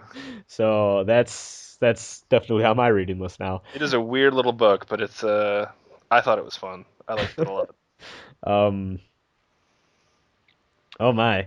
And then I lost my place with the email. So yeah, that's cool. So yeah, they've been able to talk and stuff. And then I guess actually that wraps up the email. So thank you, Amanda, for the email. Good questions. So this is a question from Cert. And he comments that his first question is in regards to the ending. He felt that it was just kind of abrupt and just kind of happened. Not saying that it's a bad thing, but it really made him want to read Volume 2 a lot more than other book endings. And he said it felt like the action never really died down. It just kind of cut off past a point. And let's see. What he was wondering is actually, and then he throws into that it made the books feel kind of episodic in nature, just like tune into the next week. Yeah, and like I suspect that's why you good I did it. Yeah. Always leave him wanting more. Yeah, and then he said he wanted to know if that was kind of like English exclusive or if the original was like that as well. And no, I mean that is where the Japanese version ends. It ends at the same point that the English version does. That's what I was thinking. How do you know my name, Surf of the Embryon? Yeah. Just that in Japanese. Then the second question is, in terms of translating characters, does having many different, almost contradicting characters make translation harder? Heat and Argilla, for example. Does it make it harder? No. Actually, if anything, it's a good place to sort of anchor yourself and to sort of keep yourself rooted in the character. Because when you're translating a line of dialogue, that's something that like Argilla is going to say, part of my job in turning that into English is not just think, okay, what does the sentence mean, but how would Argilla say that versus how would Heat say that? And thankfully, Yu Godai has these characters that have such wonderful and strong personalities that that was actually a lot of fun. That was a lot of the fun was like getting to do the voice for those characters. I will say this: the most fun character for me to write was Gale. Like all the time, hands down. Like whenever Gale had a big on explanation, like I could just hear his voice in my head. If you're curious, Gale's voice in my head is Tuvok from Star Trek Voyager. Mine is Stephen Bloom, who voices him in the games. No, I know, but they're very close, right? Like it's that very matter of fact. He is a very Vulcan sort of character, right? Yeah. Like he has no emotion. He's very matter of fact. He is essentially a person computer. Yeah, he doesn't use contractions. And then you go from Gale to Siero, who has a much different mode of speech than Gale. And even if you're not about to crack open a nice refreshing can of Cielo Mist, he still has a. You're never going to mistake Cielo for Gale, even if I don't say Gale said or Cielo said at the end of a sentence. Yeah. And then also he just ends the email off with P.S. Thanks for translating it. So thank you for reading it, and hopefully you'll get to read 4 more. Yeah. Hopefully I'll get to translate 4 more. Yep. Thanks a lot, Cert. From this one's from Alicia, and then she asks, "Hello, I love the podcast. Thank you, and hope this is a good first question. Oh, the first time emailer, yay. Well, first she says, Kevin, first off, I want to say I enjoyed reading the book and hope you get to translate the rest of the series. And then she says, I believe you mentioned playing the Digital Devil Saga games. Well, a lack of the playing, but playing minus the play. Watching. I have let's played them. There we go. And then let's see. Let's see. Oh, sorry, I lost my place. She says, as we all know, there are differences between the books and the games. Do you have a preference for the story of the games or the books, and if so, why? This is a dicey sort of question. I think whenever you have something like this where you have 2 versions of essentially the same story, people tend to prefer the one they were exposed to first. It's like, you hear the same argument. Like I remember the big one people used to always ask us about was The Ring. And it's like, oh, you prefer the American version of The Ring or the Japanese? Mm-hmm. And it's usually like, well, which one did you see first? Because that's going to color your perceptions. I think that fundamentally, I mean, they're obviously the same story. It's the same like premise. and the same sort of through thing. I think that just the time that you're able to spend with the characters and the world without a JRPG getting in the way makes the story of the books like it's sort of like a quote unquote like more pure experience of narrative. Also, like knowing that it's also closer to the author's original vision of what she had wanted the story to be versus where it went after she was no longer able to work on it. And like as a writer myself, I kind of have to sympathize with her on that. But having said that, by no means does that mean that I think that Digital Devil Saga, the games, are a bad story, because they're not. Yeah. And like I actually, like I know in regards, I know a lot of people complain about the ending to Digital Devil Saga 2 as like not really having a lot of good payoff, and like I think it has plenty of emotional payoff personally. Agreed. I think that it's certainly a subtle sort of ending. It doesn't wrap everything up neat in a bow for you, and it does sort of it requires you to sort of think thematically about what's gone on, and I mean, like really everything up from like the powered station up through the airport and then to like the harp facility in the sun. That entire sequence, like that's just devastating. It is devastating to watch as like one by one you're just like, well, like okay, like all these people, like, well, there you go, goodbye. Yeah. Goodbye. And I think that's even a thing that a lot of people complain about with the ending. It's like, man, it seems like a lot of the character arcs just like got completely cut off. And like I always answer with, because they're done. And like Yeah. you got the endings, and it's not Yeah. always It's it's like not always sunshine and rainbows, sorry, it's but like congratulations, we successfully made you feel bad for Jenna Angel. I It's like, now know. don't you feel like an ass? And it's just like, Like, Ugh. because people always say like, oh, the character arcs get cut off, and I'm like, they don't get cut off, they finish. Like in yeah, maybe not the way you wanted them to, but they finish. like Madame Cuvier, she's just like, what have I done? I've doomed us all. And Angel's like, you're damn right you did. Fuck you. Thanks, old lady. Yeah, thanks, old lady.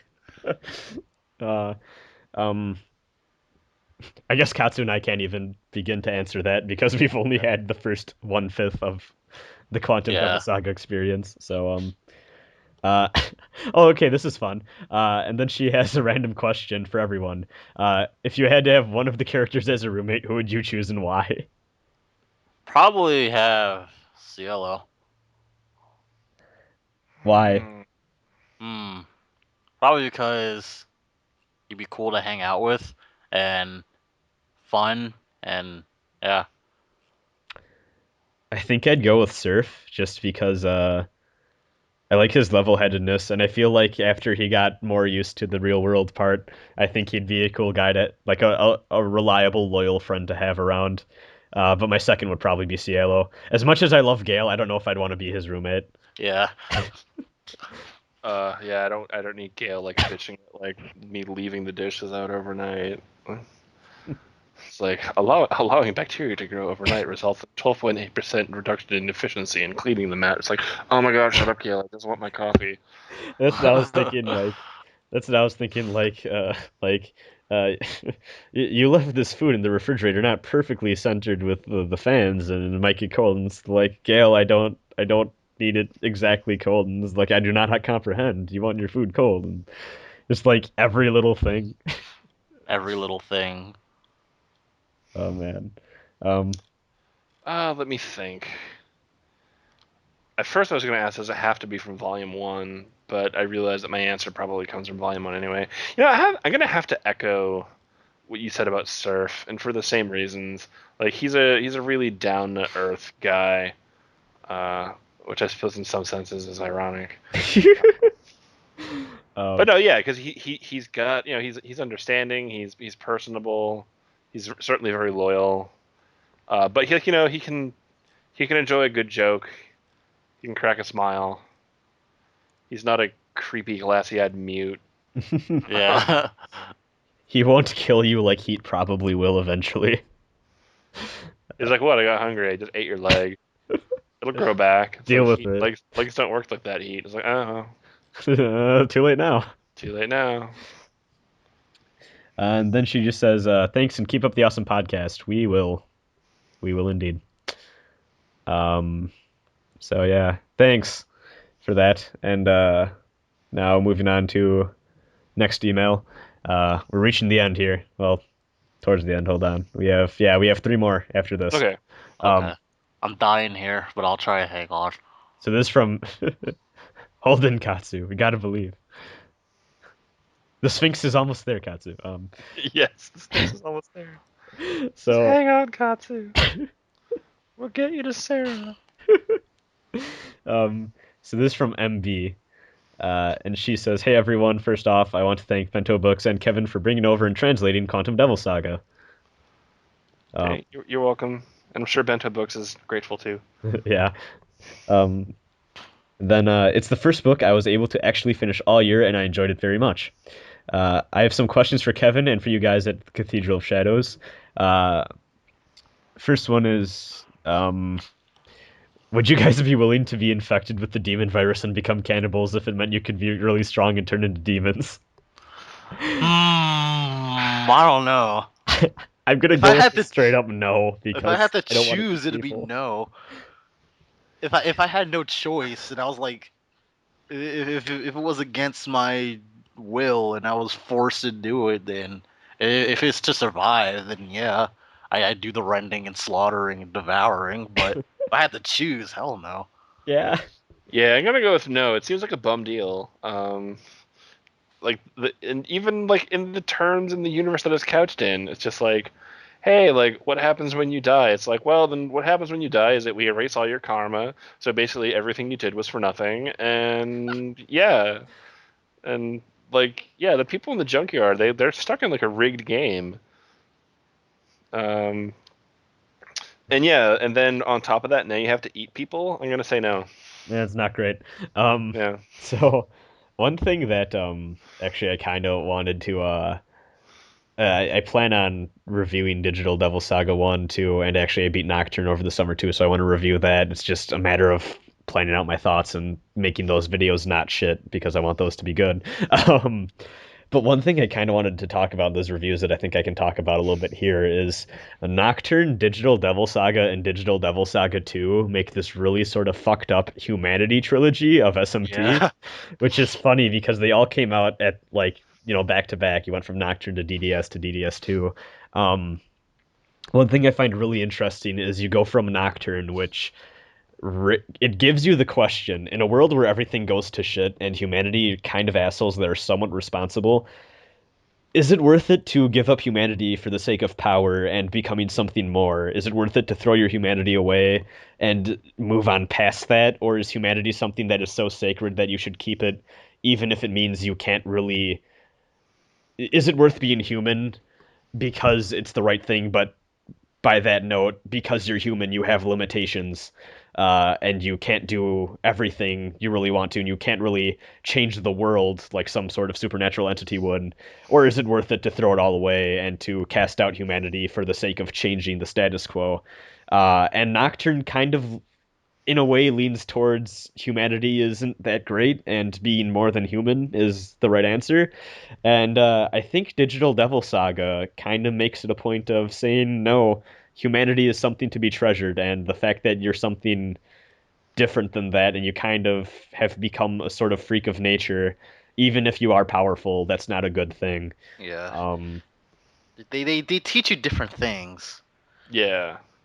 And I think that, and I've mentioned this in interviews before, I think the central question of Quantum Devil Saga Volume 1 is like, what does it mean to be human? And that's sort of a question that sort of personifies itself through Argilla specifically, where Argilla's whole big thing is that she rejects the idea that she has lost her humanity. Like, Heat's like, we're not human anymore, deal with it. And she's like, no, I'm going to prove to you that you're wrong. And then, the question then becomes, okay, like, how human are they still? And, how much of themselves can you keep? And what are you willing to sacrifice to keep your morality in check? Like, you've got, your Mick the Slug, who will like eat his own tribesmen to make himself stronger. You've got Bat, who will sell out his tribe just because he thinks his boss is a bitch. Uh, and then meanwhile Thanks, Matt. you've got Heat, who is like, hey, look, like I don't want to be a bad guy. I'm just doing what my new nature tells me to do. Yeah, it definitely there's a I'd say that's a major part of the Digital Devil Saga and Quantum Devil Saga experience is that humanity question. So yeah, I think with that, no, I don't think any of us would go for the Atma brand. Not worth it. Yeah. But she does say something. She says, if yes, what do you think your powers would be like? We might as well answer that for funsies. Oh, okay. I always think electric powers are really cool. That's part of the reason I love the game Infamous so much because electricity is just fun. Oh yeah. I think I would sort of have the ability to kind of control light, Oh, like to Hama? either. Well, I mean more like to either like curve it away, like you could like make things invisible, or like to create illusions, or like you got like your light barrier, lightsaber kind of thing. I mean, who doesn't want to be able to make a lightsaber, right? I mean, Exactly. not that having like your forearm bone snap blades isn't like boss as hell, because that is just pretty awesome. But yeah, I'll go laser sword. I probably have power over darkness. In Mega Sense, that would be like Mudo and all that stuff, all the instant death. But it is pretty awesome to just drown someone in like a pit full of the deepest of darkness. Be really edgy. I'll be the edgy one of the group. You'll be the Shinji. Yes. Uh, so there you have our fan fiction self inserts. So, Rasen, quick like aside here, because you were talking about Infamous and our earlier discussion about Heat. I'm realizing you can draw some pretty big parallels between Heat and Delson Rowe from Infamous Second Son. I have not played Second Son, but Well, really, no, well, his whole thing is basically like, okay, you have these conduit powers now, and like it's like, oh, like everyone's like, look, we need to find a way to get rid of these powers, and he's like, why? These are awesome. And he's like, yeah, like I don't really see the downside here, and so yeah, I mean, it's sort of that's a very heatish response, I think. yeah, that's very interesting. Man, I need to get a PS4. Um, but yeah, I guess that answers that. Thank you, MB, for the question or questions rather. And now you have our fanfic characters. um, Yes. so okay, this one's from Michael, and he says, "Hey guys, my question for K Dog is if you will continue to stream stuff and hang out during streams with me."